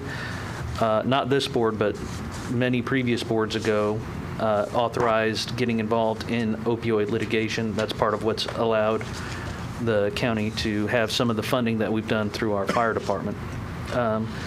Anyhow, Suwannee County did file a claim that is compensable under that Purdue Pharma bankruptcy plan. Our attorney's advice, Mr. Eric Romano, his advice is to vote in favor of the plan and tell the bankruptcy court that we are in favor of approval of that particular plan, because otherwise there's no telling how much money would be available, and also how the various municipalities and government entities would be able to get it. I have to have permission from the board to let him know how the board wishes to vote. So I just need a motion and a second and a vote to authorize me to tell Mr. Romano that the board is in favor of the Purdue bankruptcy plan as it stands now, because there's guaranteed money. The recommendation was a vote in support of the plan? Yes, sir. I mean, that's what most other municipalities are doing. Yes, sir, because it's guaranteed funds. Otherwise, we don't know what's right. going to happen. I'll offer a motion. I have a motion to approve the plan by Commissioner Hale, second by Commissioner Perkins. All in favor, aye. Aye. All opposed, same sign. You got 5-0. Thank you, Mr. Chairman. Secondly, an update regarding the ongoing issues with Suwannee Iron Works. I'll keep this as brief as I can. I know that the last board meeting went quite long due to dealing with the issues regarding whether or not to approve the zoning issue. But as members of the public and the board are aware, in tandem with the moving forward here in the board, there's a court case that was going on where the county obtained an injunction from Judge Fiegel, which prohibited Suwannee Iron Works from continuing to occupy or operate until they got a certificate of occupancy and a certificate of zoning compliance, which we now know they're not going to be able to get. We have affidavits filed by county staff, which says that since the entry of that particular order, Suwannee Iron Works has continued to violate that particular court order by operating. And to be clear, the bright line as far as county staff has been concerned, and as I've communicated it to Mr. Reeves on the county's behalf, has been if Suwannee Iron Works is moving somewhere, and I'll get to that in just a moment, then by all means occupy it away, utilize it so that way you can go in and get your equipment and get it moved to the new place, hopefully somewhere locally, so that way there'll be, we want to try to preserve those local jobs if we can. Nobody was against that. But the bright line was continuing to operate, and even as recently as yesterday, there's continued operations going on there, at least as far as staff has been able to lay their eyes on it and visibly see that. So the county moved to hold Suwannee Iron Works in contempt for failure to abide by the court order. That hearing is set for next week on September the 26th. 25th, I'm sorry. In the afternoon. So I just wanted the board to be aware as to what's going on. On the other side, just to let the board know, on Tuesday, Suwannee, I spoke with Mr. Decker, who's my counterpart in Hamilton County, and Mr. Decker informed me that on Tuesday, Hamilton County and Suwannee Iron Works entered into a lease agreement for property held by Hamilton County and an economic development agreement, and it's anticipated they will be opening imminently over in Hamilton County. So those are the two things that are kind of going on in tandem, and we certainly, I extended to Mr. Decker Suwannee County, wishes you all the best and try to keep those jobs as local as possible, and said, please move along. But just wanted the board to be aware that the bright line has been operating, and that's why we've been moving forward on enforcing the injunction. Anybody have any questions about that? All right. The last thing is, and this had been communicated to me because I didn't attend the workshop, about whether or not the county can give bonuses as a form of compensation as compared to typical raises or what have you. The answer to that is no. And the reason for it is there's a statute which says that the county can't provide compensation to an employee for previously done work. So if you did work as part of your job, you're not entitled to additional compensation for that job, for that work that you did as part of your job. You're not allowed to do. And that's all. And that's what a bonus is, right? It's you did a good job, so here's money. So I just don't see how you can square those two, that statute with a bonus structure. So, and by definition, again, that would be compensating you for saying you did a good job, and that just doesn't work as far as that statute's concerned. I believe that's all I have, Mr. Chairman. I just wanted to bring all that to the board's attention. Any questions for Mr. Morrison? All right. I got to go back to commissioner items. I forgot I do have one. I think staff emailed y'all. It's on our county administrator committee through Florida Association of Counties, county managers, whatever. So they have a couple questions, guys, and I want to run it by y'all to see. I think staff emailed all of you their questions and their recommendations. And number one is, how long do y'all want to keep the posting open? The interview panel recommends at least 4 weeks or longer. If the publication dates may cause the posting to close soon after being advertised. So, in other words, do y'all want to list it? And they list, on your back page of your little packet, they have and I'll be honest with you, there's a couple of these I'm not interested in spending $600 or $350 or whatever. I'm not interested in spending that kind of money just to advertise our position with International City County Management Association, and the other one that's a national forum. That's up to y'all, but that's a lot of money we spending just to advertise. I would hope that we can get some applicants within the state. I don't want to spend that kind of money just on posting an ad in a national and international forums, but that's up to y'all. So are y'all good with 45, 60-day posting, 60-day posting, 30-day posting, 45-day? 4 to 6 weeks. Wow. I'm good with 6 weeks. That way, like you said, if we post it, some publications it'll come out, and then the window, by the time the publication comes, the window will only close in like 2 weeks. So 6 weeks. 6 weeks. We got a consensus on 6 weeks. Yes, sir. Hale, you good? I'm good. Mobley? Yep. 6 weeks on the posting, and then they want us to confirm the materials that the applicant should submit to the panel. A resume, cover letter, application, or a combination.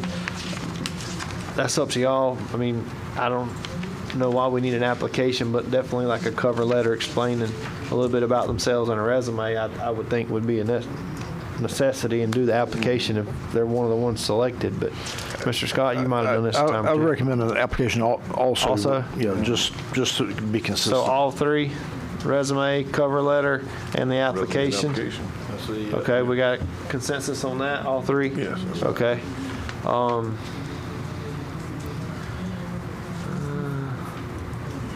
The applications will be submitted. I read this earlier, but not in this order. Y'all see the job posting? I think each of y'all were handed a list of questionnaires, basically, of job qualities, and with those, as they wrote, the panel at FAC wrote this job posting. If y'all see any there you want to change, adjust, amend, this is what the advertisement will look like. I'm okay with it. Mr. Scott, you've seen it. Is there anything in there any of y'all would like to amend or change? I would. Yes, sir. Under the qualifications, I don't know that it's necessary they have a bachelor's degree in public or business administration. Okay. We can put, what, okay, at the top, bachelor's degree in public or business administration or related required. Yeah, it says required. Let's take out required. How much? That's what I'm thinking. What's the word? Preferred. Preferred.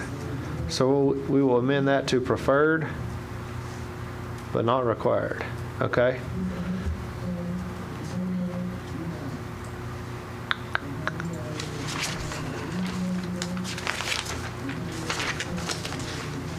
Anything else, guys? The two that on your back page, there in the middle, one of those, I don't think we're a member of the International City and County Management Association. That's $600 for non-members. Are we a member of that? Anybody? I don't think so. That's $600 to run an ad there. I don't really want to spend $600. I mean, I think FAC and this FACM and Florida League of Cities and the Florida Public Sector Human Resources, I mean, there's a lot of these that are all free.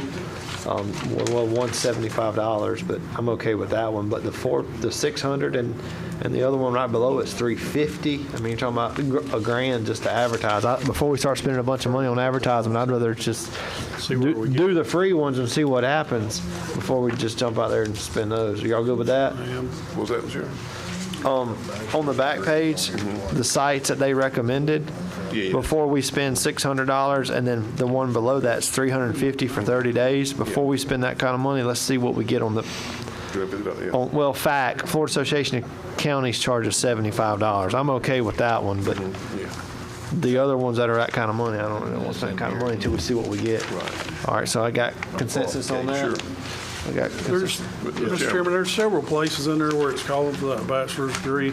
All I ask is that we just change that to preferred instead of required on all where that's at. Okay. Mr. Chairman. Yes, sir. I want to ask too, if we could, on the 5-year, 5 years that they have, if we can go that to be preferred as well, because they got 5 years of progressive responsible management. Preferred, and government administration, yes. Can we do preferred on that? Because I think we'll probably miss, there may be some that's maybe have worked 3 years and maybe very good. What page? I'm on the, right there on the qualification, the second one on the qualification. Okay. I'll just put a note by that one, preferred. Yeah. I mean, if everybody agree with that. Yep, I'm good with that. Anything else, guys? I'm hopeful we'll get 10 or 12 applicants, and then the panel will narrow it down to the top 5 or 6 and send us the ones that they think best fit our needs. Okay. I'm good. Y'all good? Okay. Good. I got a consensus on that, so I just wanted to run that by y'all. So Mandy, I'll get this to you, or did you take notes? And we can get back with FAC on preferred on the bachelor's degree, 6 weeks on the job posting. We want a resume, cover letter, and application, and then the at least 5 years of the progressively responsible management local government. That is preferred as well. I just wanted to mention on, I don't know, I see one, it says free for 30 days. If you're going to advertise more than that. Yeah, we're going to do. See what the fee may be, and then the chairman does okay. See what the fee may be over 30 days. Yeah, or maybe we advertise with them for free for 30. Yeah. And see what comes in. If we got to pay to do more, let's see what we get after the first 30. Are y'all good with that? Yes. 30 days. 30 days on the ones that say free. Free. Yeah, well, on the back, Eric, don't have it. There we go. Okay, well, I'll give you, yeah. Some of them will let you advertise for free for 30 days, so Some 60 we'll take them up days. on their free and just see how many candidates we get after the 6-week posting. Good. I think we're good. You good? So you can email back? Okay. All right, back. Sorry, I apologize, I forgot that one. Consultants. Are there any consultants present wishing to speak? See none. General business. Item number 20. Discuss with possible board action a proposed telecommunications tower proposal. Mr. Freeman. Mr. Freeman, okay. Welcome, sir. Sorry you had to sit through all that to get to you. My pleasure, my pleasure.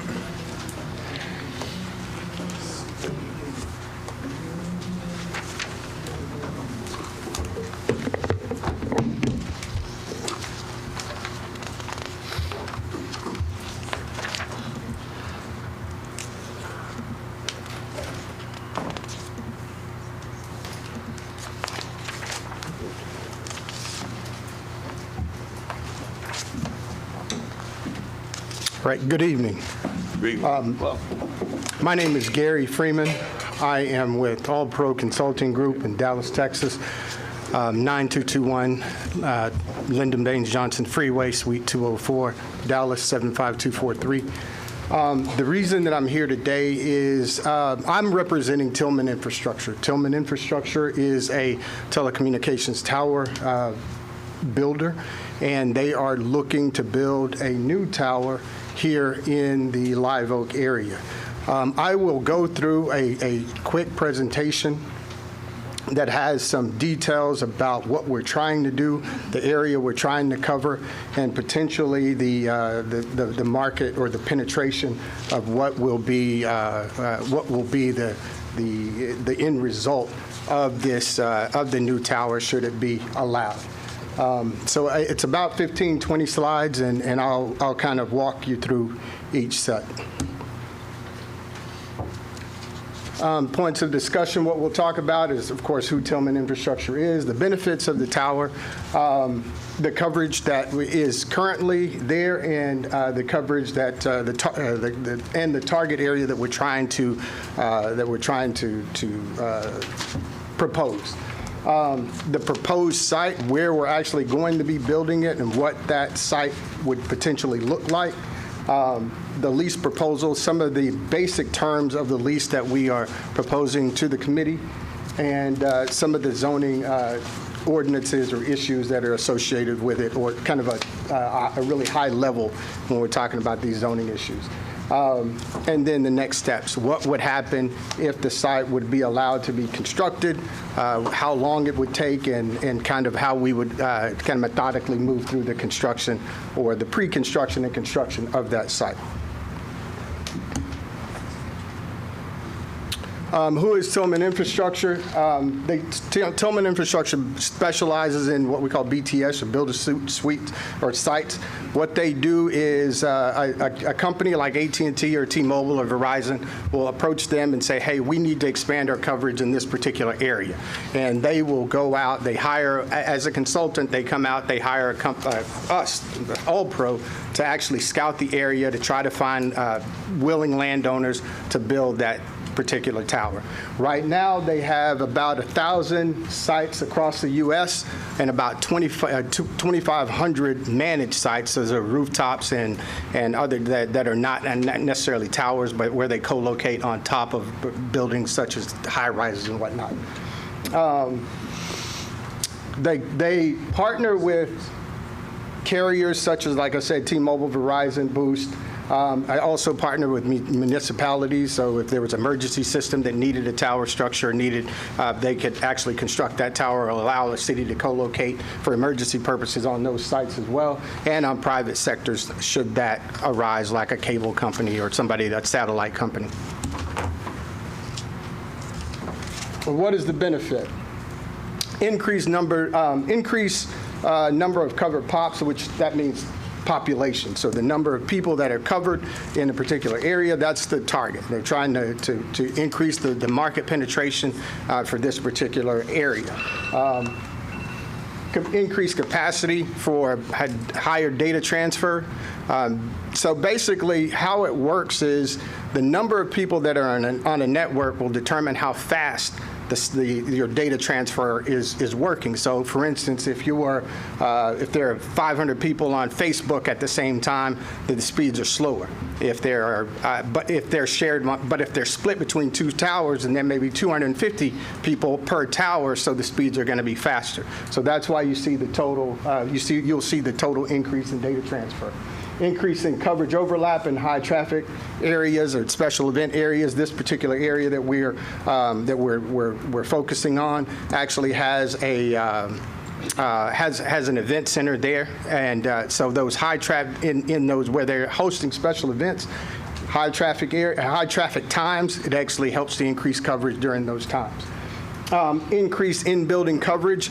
Now, what that means is building penetration. So, for instance, here in this building, Right now, I've got T-Mobile service, and I'm not getting a lot of building penetration. So the signal that is penetrating, that is coming into this building, is being hindered by something, either just the distance from the nearest tower, or the materials that the building is made of, or interference from maybe some other system that is here in the building. So in this case, we're looking at increased in-building coverage with this new tower.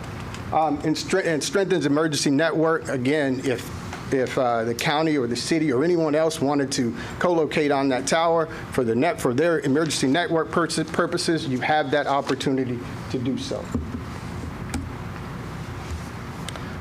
This is a map of where the current towers are, and you'll see where we're actually trying to target on some of the next slides. But as you can see, the west and the southwest portion of the city we've got a pretty big gap as far as where the towers are located. And so we're trying to help close that gap to give a better penetration in that southwest, or in that west and that south area of the city. And this is kind of busy, and you probably can't see it from this distance, but the little orange spots are where the existing towers are. And as you can see, there is a pretty big gap in the southern east, western, and southern area, and that's what we're targeting, trying to get that area covered, and covered with more covered pops. And this is what you call a propagation map. This is an AT&T propagation map. AT&T right now, AT&T is the anchor, what we call an anchor tenant. They're the one that have pledged to be on this site should this site be built. And so this is their propagation map. This shows what their coverage area looks like at this moment. And as you can see, in that southwest corner of the city, that's where they're lacking the most coverage, and that's why we're aiming to build a tower in that area. Here is a picture, kind of a concentrated picture of that area that I just pinpointed. That we were trying to get in the blue. We were trying to get this area covered that's in that blue kind of octagon shape or pentagon shape there. That area is from North 2nd Street to South Liberty Street, east to Green Avenue, west to Ammons Avenue. We got a little bit west of that site, where with the site that we actually chose. But again, it's actually which actually makes it work a little bit better because of the big coverage gap that is actually there on that west side. And this is what, if the tower would be built, this is what the coverage then would look like. So as you see, the big green area, which it was all gray or a lighter shade of pink and then up to gray, now you see a lot more green, which shows that it's a higher concentration of tower strength or signal strength in that area. And this here shows the difference. The slide on, or the picture on the right is what it looks like, or the picture on the left is what it would look like before. The picture on the right is what it would look like after, when we're talking about that market penetration and that additional coverage from the new site. And the proposed location, the approximate address, it doesn't really have an address right now, but the approximate address is 2001 West 8th Street, which is near 8th and Goldkist Road. It is in the city of Live. It is, although it's owned by the county, it is within the city of Live Oak. You have the parcel ID number. That zoning is actually not correct based on the information that we received. That zoning is actually public. It's public land, public record use. Or Greg, can you? Public use, I believe. Public use, yeah. So the zoning is not correct there. But when the county bought it from the city, they automatically changed the zoning. But I think officially it won't change until they go through their process. But right now they're considering it as public use property. This is the proposed site plan. And what we're looking at is the lease area on the west side, or I'm sorry, on the east side of the property. We brought it, the reason that you see that long access road to that site is because we had to have the city requires a 500-foot separation from any residential structure. So there's a house that's on the parcel next to that site, so we had to bring it, that's as far south as we could, well, that's as far north as we could bring it on the property in comparison to where that residential structure is. We couldn't do it anywhere else on this property because it's on 3 sides. It actually has houses that would interfere with that 500-foot setback. So so that's where we are. And I'll show you a little bit closer picture of the site here. So this is on the next slide, I'll show you a little bit closer up site. This is what the tower would look like. This is just a standard monopole tower. This is only 150-foot tower, so we are proposing a co-location of up to 3 carriers. This is not it's a tall tower, but not a really tall tower, but that's why it can go up to 4, but based on the height, a lot of carriers won't necessarily go at that low height of only about 80 feet, because they're usually separated about 150 feet, 15 to 20 feet apart. So we designed this, with only 3 carriers, but it will accommodate up to 3, we know for sure. The 150 feet, again, tower height 150 feet, lease area 10,000 square feet or 0.23 acres, a little less than a quarter of an acre. The enclosed area, which is going to be the fenced-in area, is 75 feet by 75, an access easement approximately 525 feet, and the access route south from 8th Street along the east boundary into the compound. And that's what you saw in the previous slide. And this is a close-up example. This isn't I just took this example from a previous site that we did that's very similar to this one. And I listed this one. It could host up to 4 carriers. Like I said, we would design it for 3, but it can host up to 4 carriers.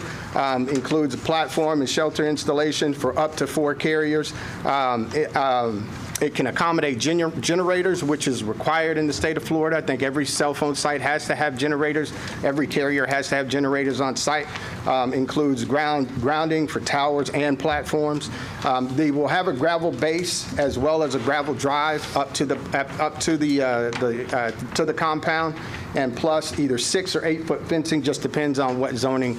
I couldn't verify that, but I think it depends on what zoning requires. If there's landscape buffering, we will include that as well. But that'll be something we'll have to verify with the city if they need that for this site. The lease proposal. These are just basic terms. 10-year initial term. We want to do a total of 80 years. So this is 10 years, 16 5-year auto renewals, 100 by 100 lease area, 30 by 525 access utility easement. Proposing $1,500 per month or $18,000 a year with an 8% escalator per renewal, which is basically an 8% increase every renewal. And then with the 2-year option period. The option period meaning, so in that pre-construction phase, when we get through zoning, we're getting through permitting, we have to go through all the regulatory checks. That 2-year option period gives us time to do our due diligence so that we can get everything approved before construction actually begins.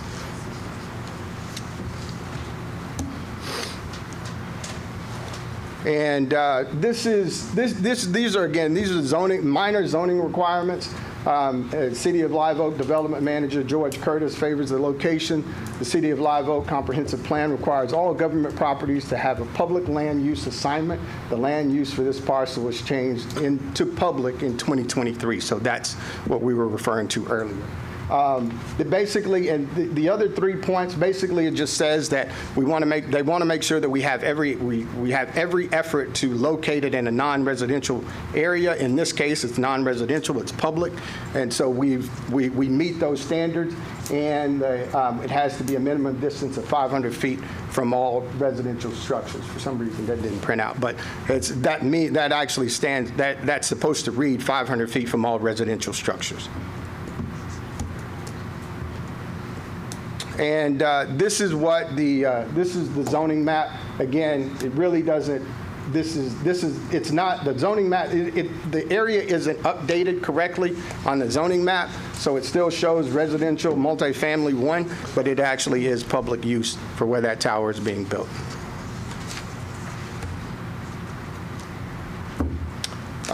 If the site is chosen, or if you all allow us to move forward, this is what the next steps would look like. The entitlement phase or that pre-construction phase would include the tower design, formal lease negotiations, which, of course, working out the major details or all of the details of the lease, environmental review, federal regulatory reviews, FAA, FCC, zoning and permitting with all local and federal jurisdictions, and utility coordination. All of that set in place before we actually break ground and actually start building. The construction of the site will only take 3 to 6 months, just depending on the weather.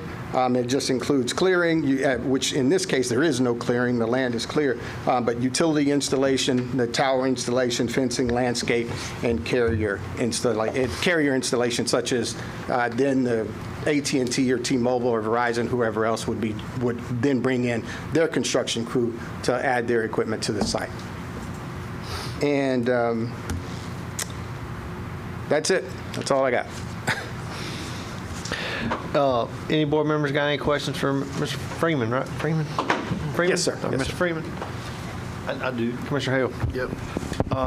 On the carrier, you say it's designed for 3, but it can take up to 4. Is that including, say, a municipality, or would there be additional room for that, the 4 plus that?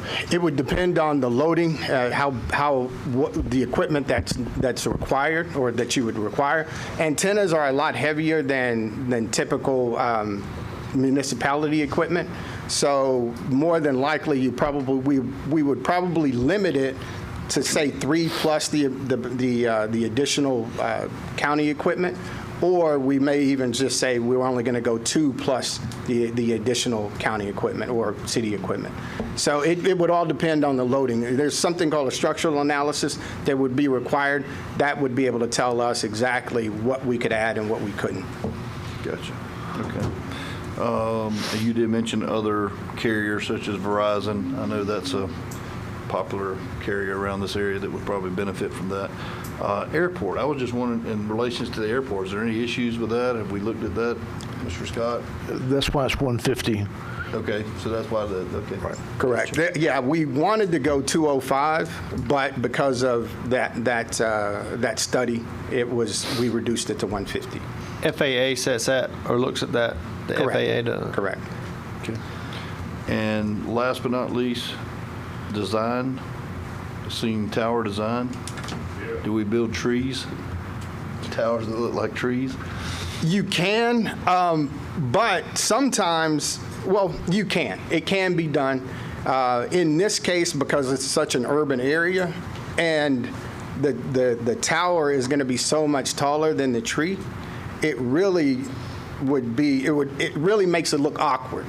When you have a tower or trees that are 60, 70 feet tall, but then you have another artificial tree that's 150 feet tall. Right. So it looks kind of out of place. If it was surrounded by trees and most of those trees were maybe 100 feet tall, that's when it actually it plays out a little bit better. We're not opposed to it, but realistically, that would be my opinion that it wouldn't necessarily be necessary. That's when y'all use that type of tower. Correct. What you're saying. Correct. Gotcha. Well, that was the only thing I had, guys. So anybody got anything else? Mr. Freeman, on the what I'm trying to find on the proposed lease rate, is that you said those are kind of standard proposals, but is the $1,500 a month, is that their offer or is that negotiable? That's the offer, but it is negotiable. Okay. We initially started at 1,000, and I think we got which was pretty standard with a private owner. But I was authorized, I did get, Mr. Scott did say that he thought that was kind of low, so I did get authorization to go up to 1,500.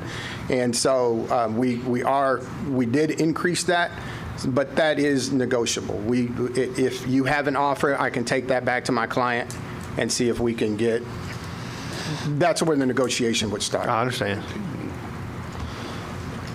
Mr. Chairman. Commissioner Perkins. This to Mr. Scott. Yes, sir. Mr. Scott, with this tower being located on this property, would that interfere with what we have planned for that property? How would that work with that? We've talked with staff, and it is not our opinion, it's not a conflict. It's along that tree line, toward the tree line on the side, on the east side.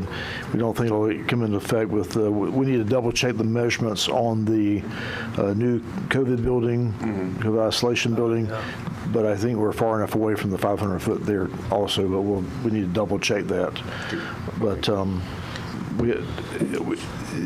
Ms. Freeman, did you check the distance between the arena? Is it just residential we have to be 500 foot away from? Yes, sir. Okay. It's just residential. Okay.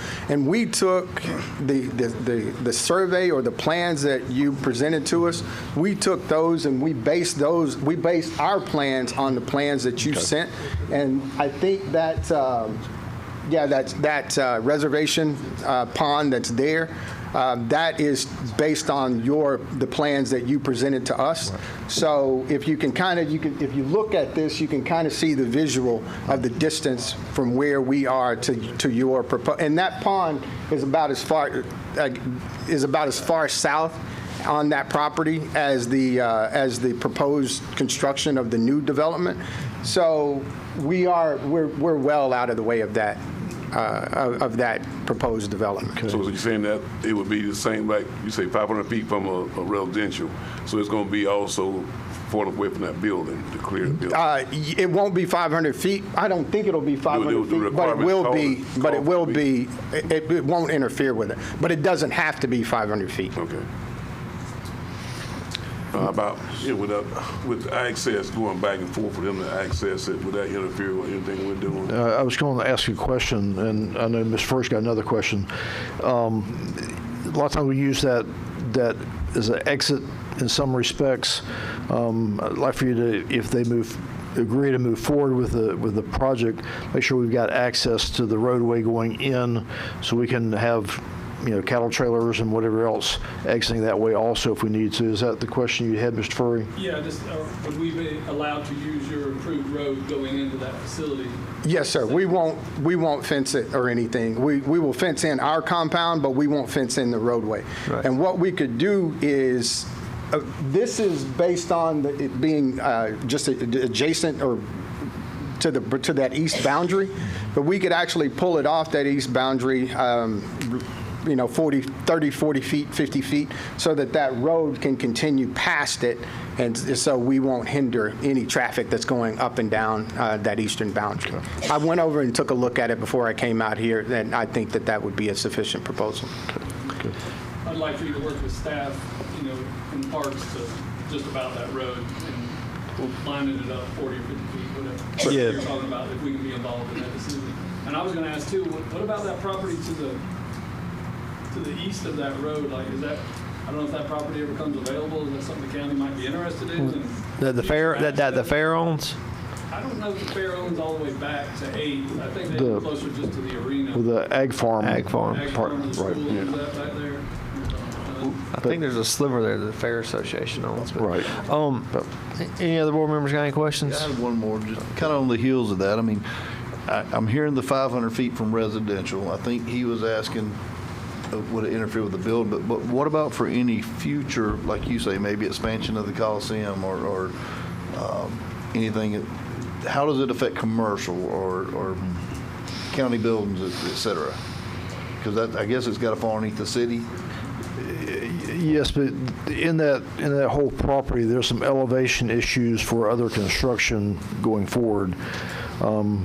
You haul enough dirt, you can make some changes, but there's a lot of flood area on that parcel. Well, I'll be more specific then. I know we've had some talks maybe about having extra parking back there, maybe camping arena areas, setting up makeshift pens, et cetera.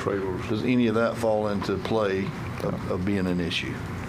I don't see it as an issue, but I think, Mr. Freeman working with staff just to overlay future plans, I think would be okay, but I don't foresee an issue, but if it's there first, we'll work around it. If it's there later, he'll work around us. Mr. Chairman? Yes, sir. If I may, a lot of these details absolutely can be worked out in negotiations between the county and the industry.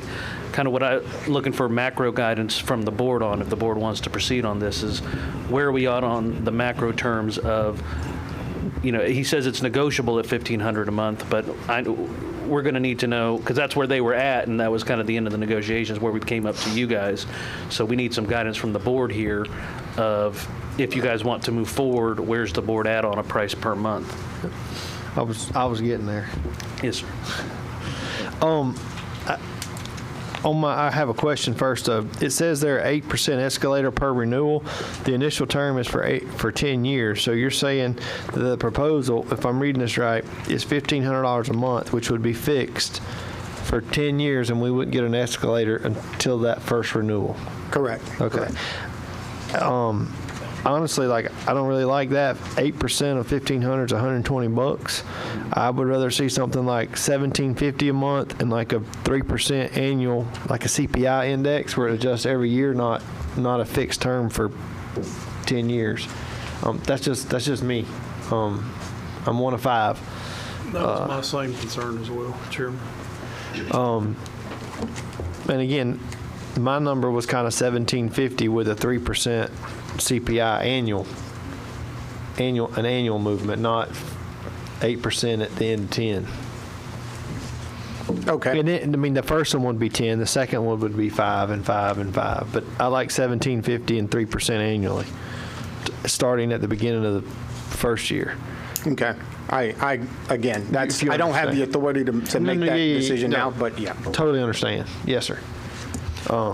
That's just me. I think you got 2. I'm good with it. I'm good with it. And 3, 4, 5. Yeah. All right. And I would say also, like what they were talking about with staff, it's making sure that we can get ingress and egress to the east of that, so we don't have to, if the county ever needed a road, we don't have to jog around that tower. So if you inset it to the west a little bit, if hypothetically a road ever goes north and south on our property, we could go right by the pole without having to Understood. Yeah, when I went out today, I saw that it had been, it was, somebody had mowed a kind of a strip through there, and that's what I figured what was going on there. It was being cleared or was made to stay clear because of traffic. So that's what I assumed that was going to be. If you think that'll work request for your folks, I think that would be better for us long term. Correct. As long as we can stay out of that flood zone, because that's what somebody mentioned earlier. That's kind of limits that property. Yep. And I think I'm almost positive that it does, because based on it, and I'll share this spreadsheet or this presentation with you so you can actually see the plan. But based on that, I think we still have plenty of room for the tower outside of that flood area. So I think it's more than sufficient to move it 30 or 40 feet, Okay. 40 or 50 feet. Okay. The other thing, I don't even know if we mentioned, or he mentioned, I know we had talked about one time all those towers having generators on them, things of that nature. Yeah, it's required by the state of Florida. He mentioned that. He Okay, did just mention making that. sure. It would be a backup generator.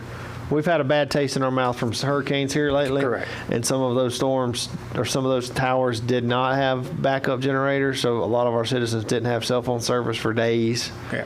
Because of no backup generator or cell phone tower. So. Which is why the state made it mandatory. Mandatory. Yeah, I think they heard us fussing. Yeah. Yeah. I'd like to think that anyway. No, I think. Let's say all we need, if it's the pleasure of the board, we don't need board action necessarily. No, we just need tonight. consensus that we would Move forward. We would okay with you moving forward if you're okay going back to them with the 1750 3% annual CPI escalator. Yes. And if that's something they would entertain, then I guess you'd come back for a more formal presentation Gotcha. at a later date, right? Well, assuming. Make an application. Yeah, I think he would have to, we would still have to approve the lease itself. So, but we wanted guidance on those big macro terms. So we didn't want to get all that way and then find out the board's not interested in it. So that I was the think reason. he for had this. consensus of all 5 at those numbers. Do you need anything else from us? No, sir. No, sir.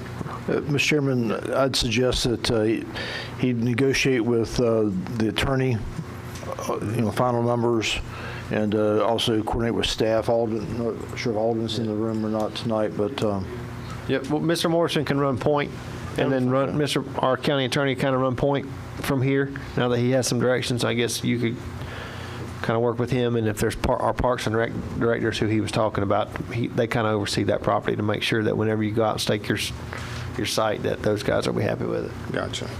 That'd be fine. Is that good? Yes, sir. So, All right. do you need? You have, I think we got it. Mr. y'all got Chairman. everybody's contact information? Yes, sir. We'll be in touch. Good deal. All right. All We're right. good. Thank you. Yes, sir. Thank you. Y'all wanting to speak? Y'all wanting to say something?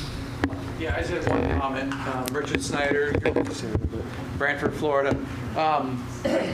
You are expert at what you're doing with the attorney stuff, but the only thing I heard recently was a concern about if they put the tower up and then decide to effectively abandon it, who holds the bill? That's going to be in their lease agreement. So Okay. we'll find Yeah, I said to bring it up if to we even 5. get to a lease agreement. His client may say no, we're not paying 17, 15, 3%. We'll go somewhere Yeah, different. no, that 8% was after 10 years is crazy. Yeah, yeah.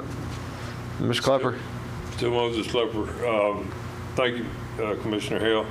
The tree thing was the first thing. Then we come most recently with the, I'm sure, Mr. Freeman, you've seen them, they're 3 poles, much smaller poles instead of the monopole, and they have panels up top and the antennas behind the panels.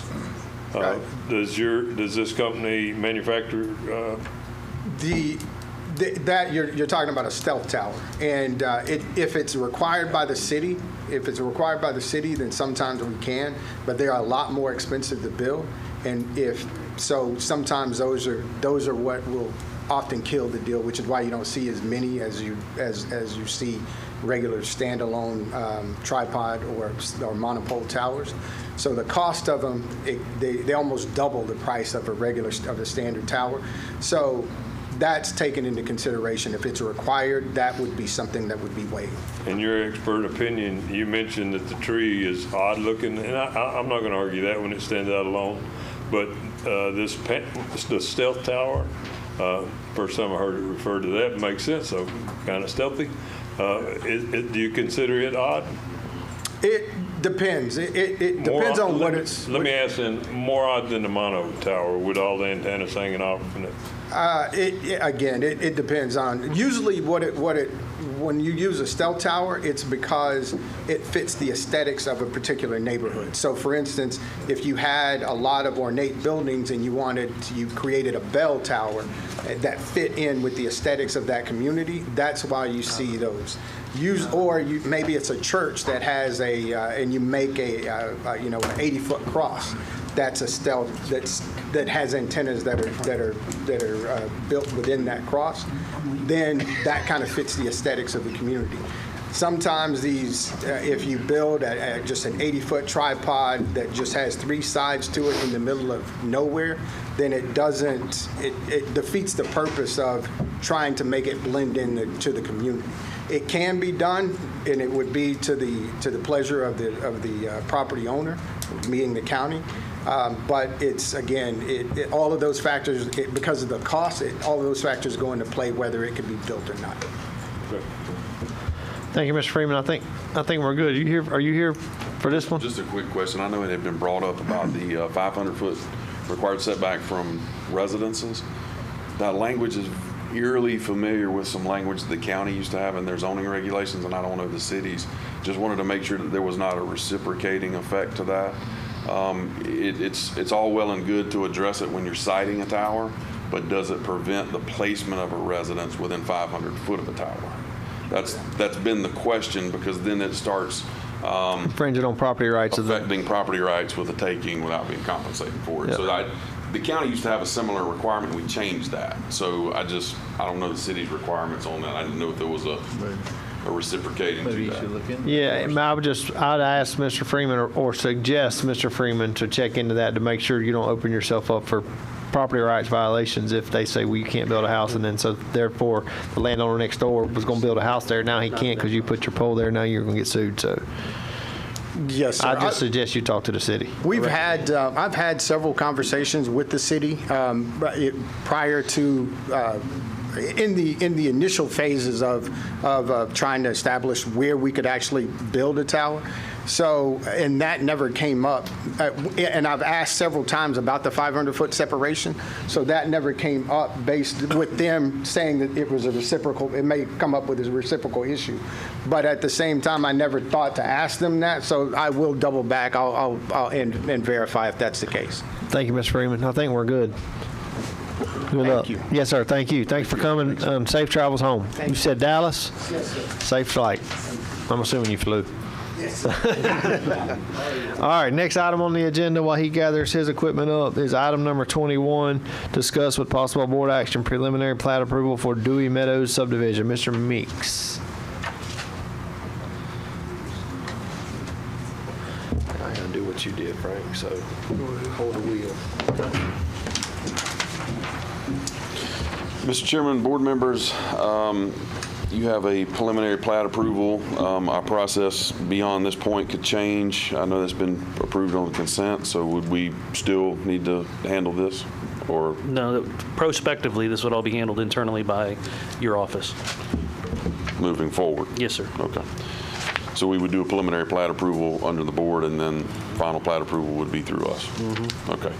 So the preliminary plat approval for Dewey Meadows is a 5.86 acre subdivision containing a total of 5 lots. The lots vary in size from 1.01 acres to 1.72 acres. The access for the property is off of County Road 49. This is the north portion that it serves as the northern bypass after you get from US 90 back around to 129. The zoning of this property is in a residential single-family zoning district where the density is 1 dwelling unit per acre. So the size of the lot satisfies the requirements of the comprehensive plan and land development regulations for the minimum lot size. Property is does front an existing paved road, so it does meet the requirements of accessing a paved road. The developer of the property is Cena Construction, so they will be developing each lot with a spec home. So they'll be, selling this property as a land home deal. So if the plat does finally get approved, then we would have single-family residential construction on the lots. So this approval is just for preliminary approval. We would have final plat approval later. Any questions for Mr. Meeks? I don't have any questions, Mr. Meeks. It meets all the LDR requirements, correct? Yes, sir. You may have any questions for Mr. Meeks other than mine? I'm gonna have to abstain from the vote. If you'll vote, he's my nephew. Okay. Mr. Musgrove, did you get that? This is a nephew of Commissioner Mobley. He's abstaining. Okay. Do I have a motion to approve the preliminary plat approval? So moved. I have a motion by Commissioner White, a second by Commissioner Perkins. All in favor, aye. Aye. 4-0 with Mobley abstaining. Thank you. Next item on the agenda is item 22.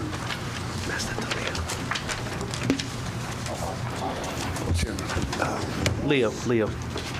That goes to Leo. That's the Item 22, discuss a possible board action gain time policy for Suwannee County Jail. Mr. Morrison, I thought you said you only had 3. Here's a 4th. I was seeing if you were paying attention. Yeah, I can count.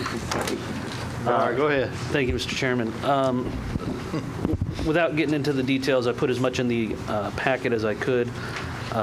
The Suwannee County Jail doesn't have a gain time policy, and pursuant to statute, the Board of County Commissioners is actually the exclusive authority for determining the amount of gain time that a prisoner at the Suwannee County Jail can be awarded. I went ahead and, because this is an issue that needs to be handled somewhat urgently, and drafted a proposed resolution granting gain time in 5-day increments per month. And then I spoke with the sheriff as well as Chief Deputy Williams, and they had asked that we also include an additional 5 days of quote-unquote good time as additional incentive to people who are serving as outdoor trustees, which is permitted under the statute for, as it says, demonstrate meritorious conduct or exceptional industry. So I can go into as much detail as the board wants to, but essentially right now we don't have a gain time policy, so nobody can get it. And so if the board feels that it's necessary, feels that it's appropriate to give a gain time policy, then there should be some movement. That would be my proposal, but again, that's subject to the discretion and direction of the board.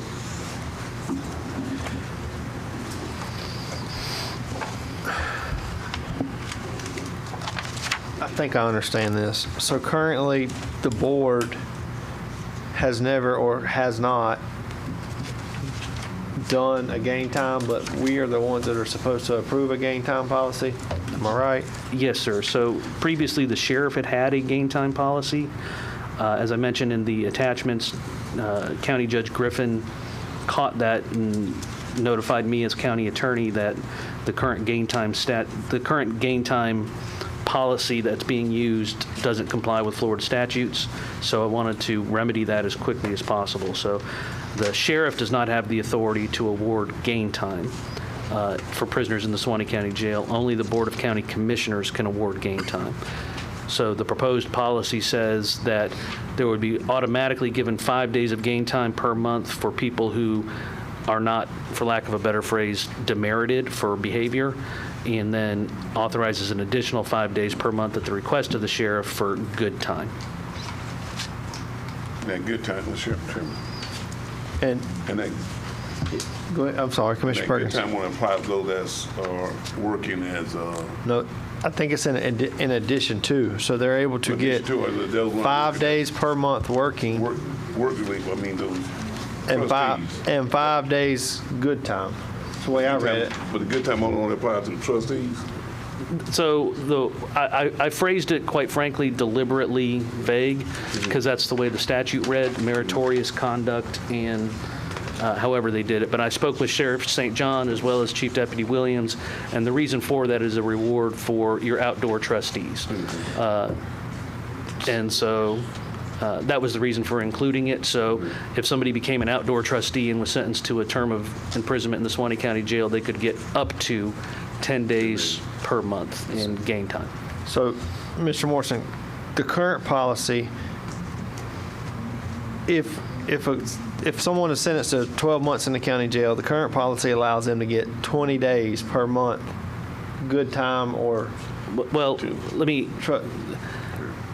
The current, now that it got brought to everybody's attention that there is no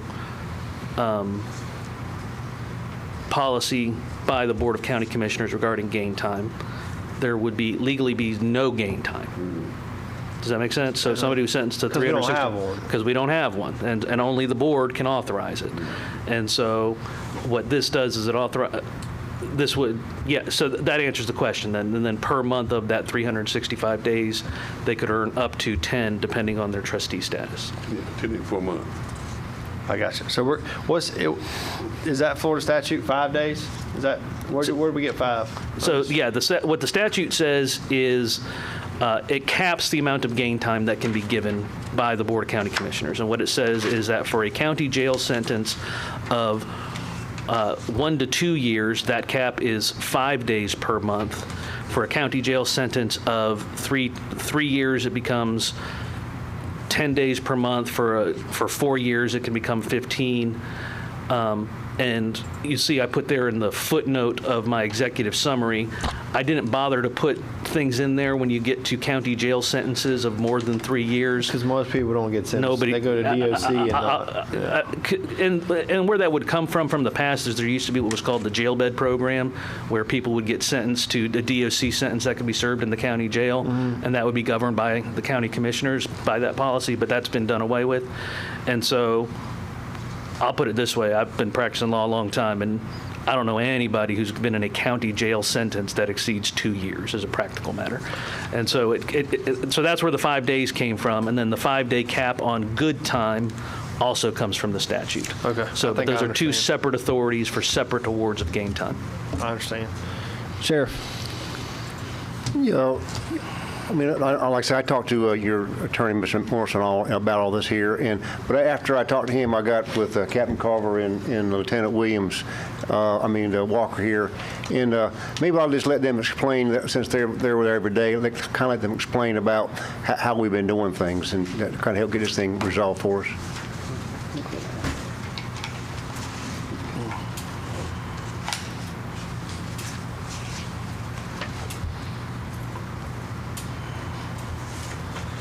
Welcome. Hey, how are you? Good. Okay, so like Mr. Morrison was saying, that an imprisonment in a county jail per Florida statute is only a term of 1 year.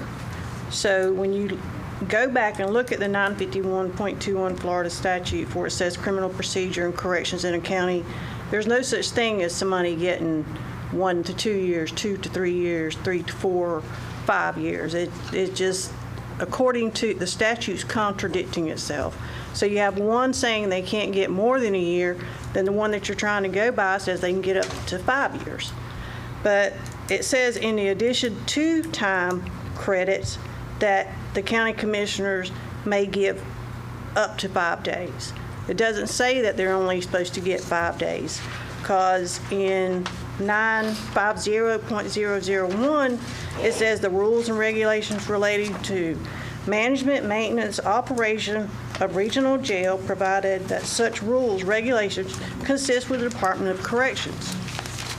So Department of Corrections gives 10 days a month, game time. So that's how the game time's been calculated for 30 years at Suwannee County Jail. All right. But are y'all okay with this one? The 5 days? Or We're not going to get anybody to be on any kind of work crew, work squad, without game? or anything without some kind of monetary Yeah. gain time to afford to them. And if I may, Mr. Chairman, and I may be getting out over my skis, but this is my old prosecutor bones, just to give the board just a little background about the importance of gain time, and I think the corrections folks would agree with this. It serves really two purposes. It serves an incentive and it's really a safety issue for the officers. It's an incentive for them for prisoners to behave well, right? And then it's also a sword for, if you screw up, you're going to lose it, right? So it serves those dual purposes of allowing. It gives them a reason to not act up in jail for the safety of the corrections officers who are there. And so this was kind of the best way to do it. And just to answer one question about how the statute, it does seemingly contradict itself, I'll agree with you. But if you read that one paragraph to the end, it says it treats consecutive sentences as if they're concurrent. So in theory, if someone got sentenced to 5 consecutive years in the county jail for 5 misdemeanors, that would be a 5-year sentence under the statute. But again, as a practical matter, I've never seen that happen. Understood. Any other questions for Sheriff's Office employees or Mr. Morrison? Do I have a motion to approve the proposed resolution? That's so moved. Have a motion by Commissioner Perkins. Second by Commissioner Hale. All in favor, aye. Aye. All opposed, same sign. Motion carries 5-0. There you go. Thank y'all. Thank you. Yes, sir. Thank y'all. Sorry we kept you out late. Maybe we'll get some people to pick up some trash. Need some help down at the museum, so it's going to help get some incentive to get some people at the museum, get that information out of there. That's right. We got item 23, additional agenda items. I have 2. One is a approval of letter of agreement between the State of Florida Agency of Healthcare Administration, ACA, and Suwannee County Board of County Commissioners. Any questions, comments on that letter of approval? I think that the chief's here, as is Mr. White, Mr. Gilbert. Y'all have any questions on that? I'll go for a motion. I got a motion by Commissioner Hale to approve. Second. Second by Commissioner White. All in favor, aye. Aye. All opposed, same sign. Motion carries 5-0. Number 2, additional agenda is approval of the September 15th, 2025 CDBG-DR special meeting minutes. There was a public meeting there held, and there are the minutes to that meeting. Any questions, comments, errors, or omissions, or a motion to approve those minutes? Motion moved. Motion to approve by Commissioner White, second by Commissioner Perkins. All in favor, aye. Aye. All opposed, same sign. Motion carries 5-0 on that.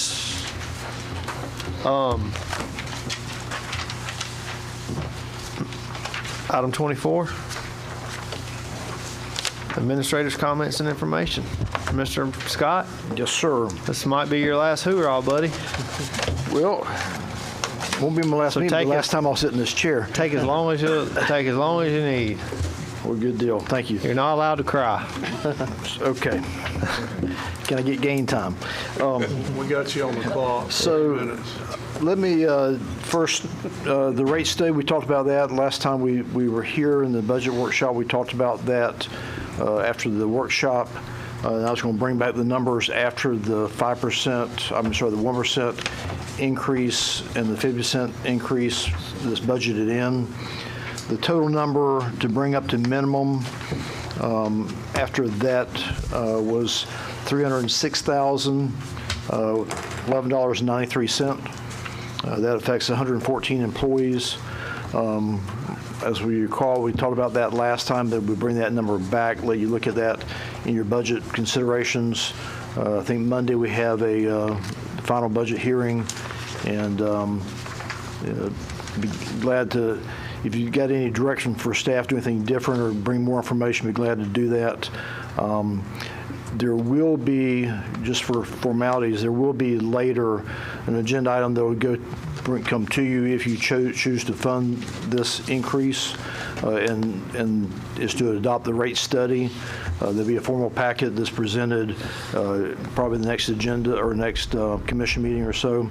But that package will be put together by the firm.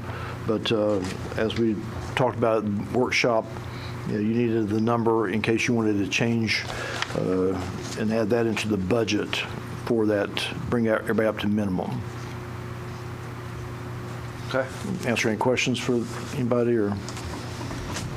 No, sir. The 306,000 would bring 114 employees up to par based on the study of like positions, and that is after the 50 cent and 1%. Correct. For next fiscal year. Correct.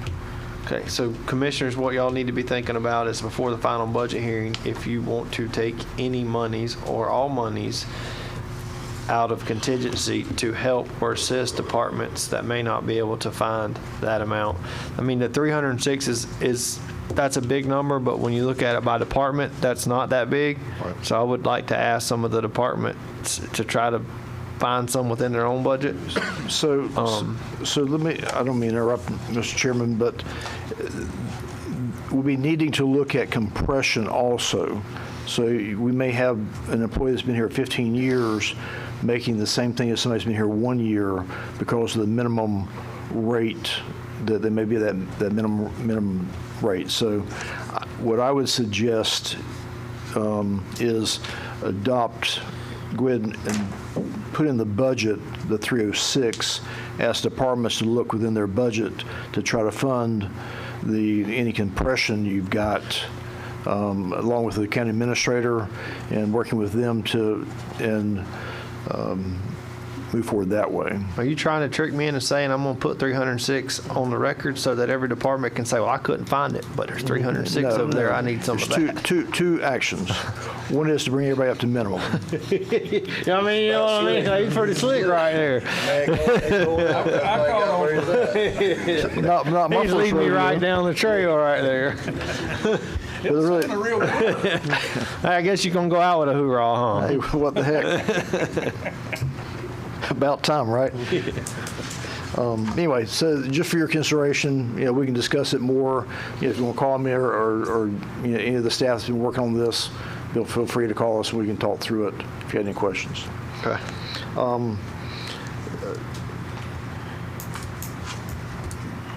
On the pivot, we get an estimate today. It should be about $2,500 to do repair on the pivot.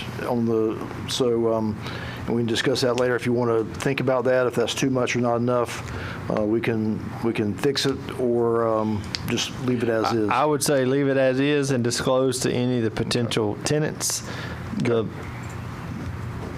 quote from the contractor that went out and looked at it. Well, so here's your quote. That was just in-house. Yeah. So here's what we have been told it'll take to fix it. Bid accordingly. Okay, that works. You'll be noticing that we've had some of the collection sites. We're working on the compactors, getting ready for the compactors to go in, and the concrete that's been installed in some of the areas. We'll be taking those one at a time to start whittling away at those, but making some progress on that process. Another thing is the packets sometimes are very large that we send out via email. Sometimes the recipient system cannot accept that quantity of information, so sometimes those get kicked back. So if anybody does not get their packet, just let us know. But it is on the website. There's really nothing we can do if your system won't take the information. So you always can. Are you kicking this fan? I kicked something. Go ahead. Kick my fan. I won't go there. Anyway, so it's always on the website if anybody needs it and can't get it via our email. Any questions before I make a statement? No. Y'all got any questions for Mr. Scott? No.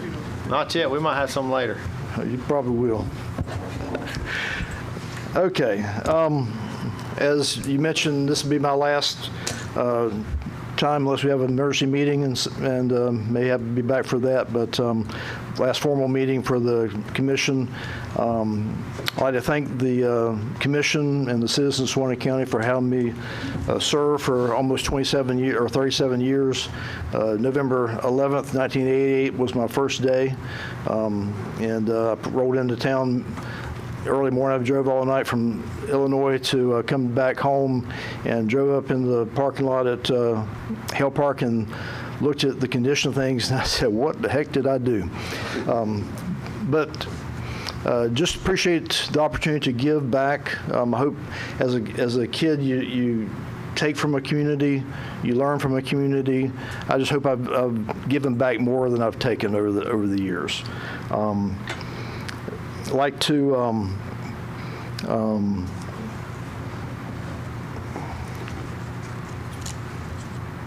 make sure I got the right place. I'd like to also thank the community for always supporting parks over the years, but also the commission and what we've done here. It's been a pleasure working. I'd like to commend our current board we've got. I've worked for a lot of boards, a lot of different commissioners, and I think all the commissioners over the 36 years or so truly cared about the county and worked hard. And some were successful, in my opinion, and some were not. I've got my list, and I will not share that. But I have to say that this board, I'm so proud of what y'all have done to allow staff to be successful in going after grants, building relationships with agencies in Tallahassee, and now with what we're doing in Washington. You have been there for conferences. When you show up in force, Suwannee County is recognized because of your actions and what you do and what you allow staff to do. That's made a huge difference in the past 2.5 years. I've seen a notable change in the relationships we've had with the agencies, and it's because of your leadership is why we're here and moving forward. The leadership team that we've got in place, I'm very proud of those people.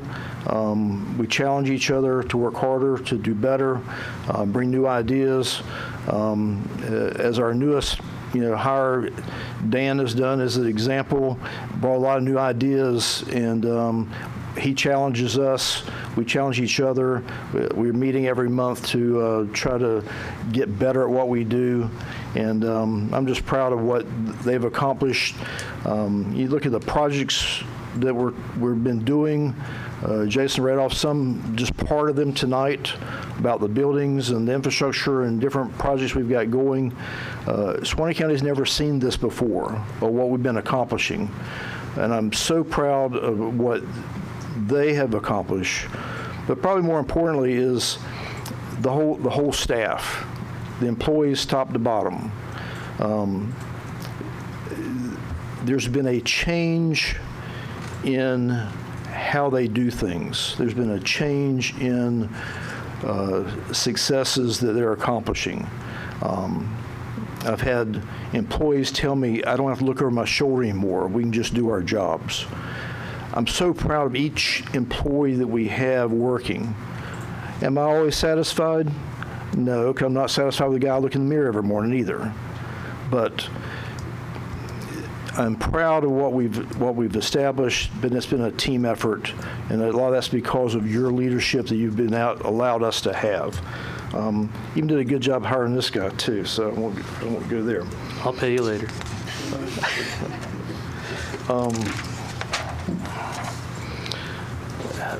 Probably the most important thing I'd like to do is thank my family. My wife Melinda, my daughters Jennifer and Alexandra, my grandchildren Addison and Harrison. So many times people really don't realize the sacrifice the family makes. Y'all get it. Y'all are at the meetings, y'all are away, y'all are doing things, getting the phone calls day and night, early morning, late. But I appreciate my family for supporting me over the years, giving me the latitude to do my job,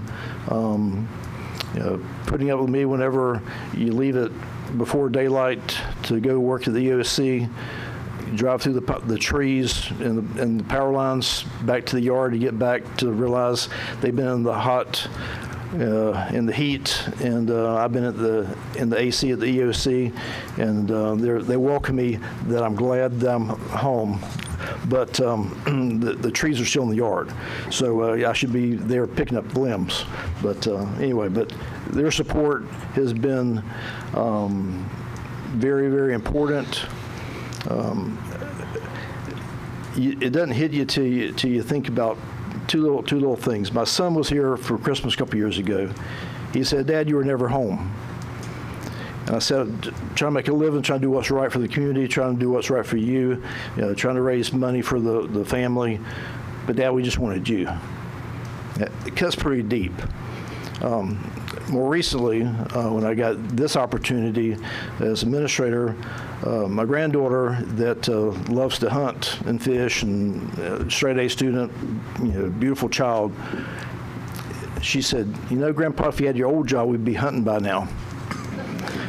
But again, I like to thank them for their support they've given me over the years. And I'd like to really support or thank the community for support. And the one thing I want to make sure that we all understand is who we work for. We work for the citizens of Suwannee County. The day we forget who we work for, we need to find something else to do. Those are the people that put gas in our trucks, that buy the trucks, that get things done.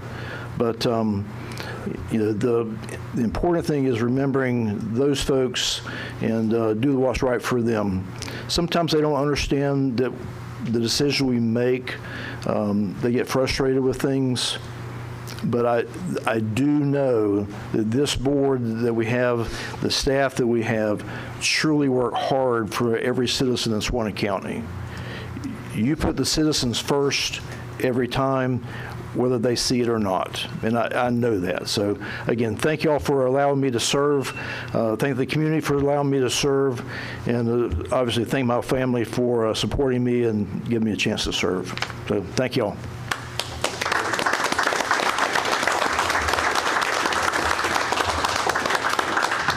Well, Mr. Scott, before we go into, let's see, board members' comments, what I kicked under the table is we wanted to get you something small. We have something else for you later, but things that you enjoy, but we also thought of Miss Melinda as well. So this is a multi-purpose tool, something you could use doing something you enjoy, but also something she could use. She already has a whip. Something that she could use to help you catch up on the honey-do list. So, and we'll come down front, guys, and take a picture with this. So here we go. Awesome. You'll never be up the creek without a paddle. The Scotts River House. Awesome. Love it.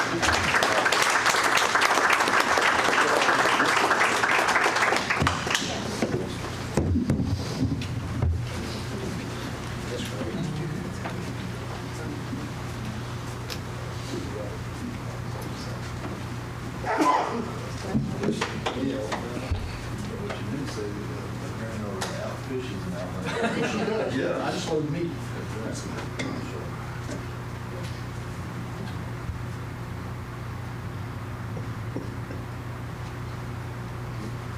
Crystal said turn it sideways there and all. Yes, sir.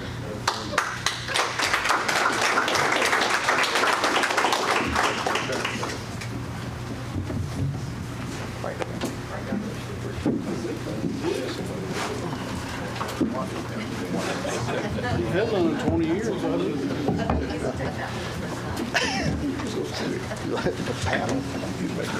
All right. We on board members' closing comments? Closing comments. Perkins. Commissioner Perkins. They're saying I started with them last time. Okay. So we'll start down here. Commissioner Perkins. Oh, man, you're gonna hit me with I should jump around because I always start on the outside. Sometimes I should start on the inside. But he'll never say nothing anyway, so. Okay. Well, Mr. Scott. Yes, sir. It has been a pleasure working with you and to see the flavor that you brought to this board and to this department you have here, all the people that have followed you. We always have a saying is that if you are going and then look around and nobody's following you, you're just taking a walk. But here that you have got a lot of people following you, and you've done an awesome job to bring the department together and to bring them to morale and to bring peace to the people. And we appreciate you doing so. My aunt still knows you, still calls your name. So many people out in the community know you from Hawks and Rex and up to now. You know, to call Greg Scott. And you've been like a household name to so many people. So we thank you for all that you have done and all you that you've done here. We wish you the best on all your endeavors that you may seek to do. Just wish you the best. Thank you so much. Appreciate that. Sir. Thank you, Mr. Perkins. Commissioner Mobley. It's been a pleasure working with you, man. I enjoyed our conversations together, too. I learned a lot, actually, from you, so Good. we appreciate your 37 years, man. I hope you enjoy your vacation and spend time with the family. Thank you. Appreciate that. Are you sure you want to leave?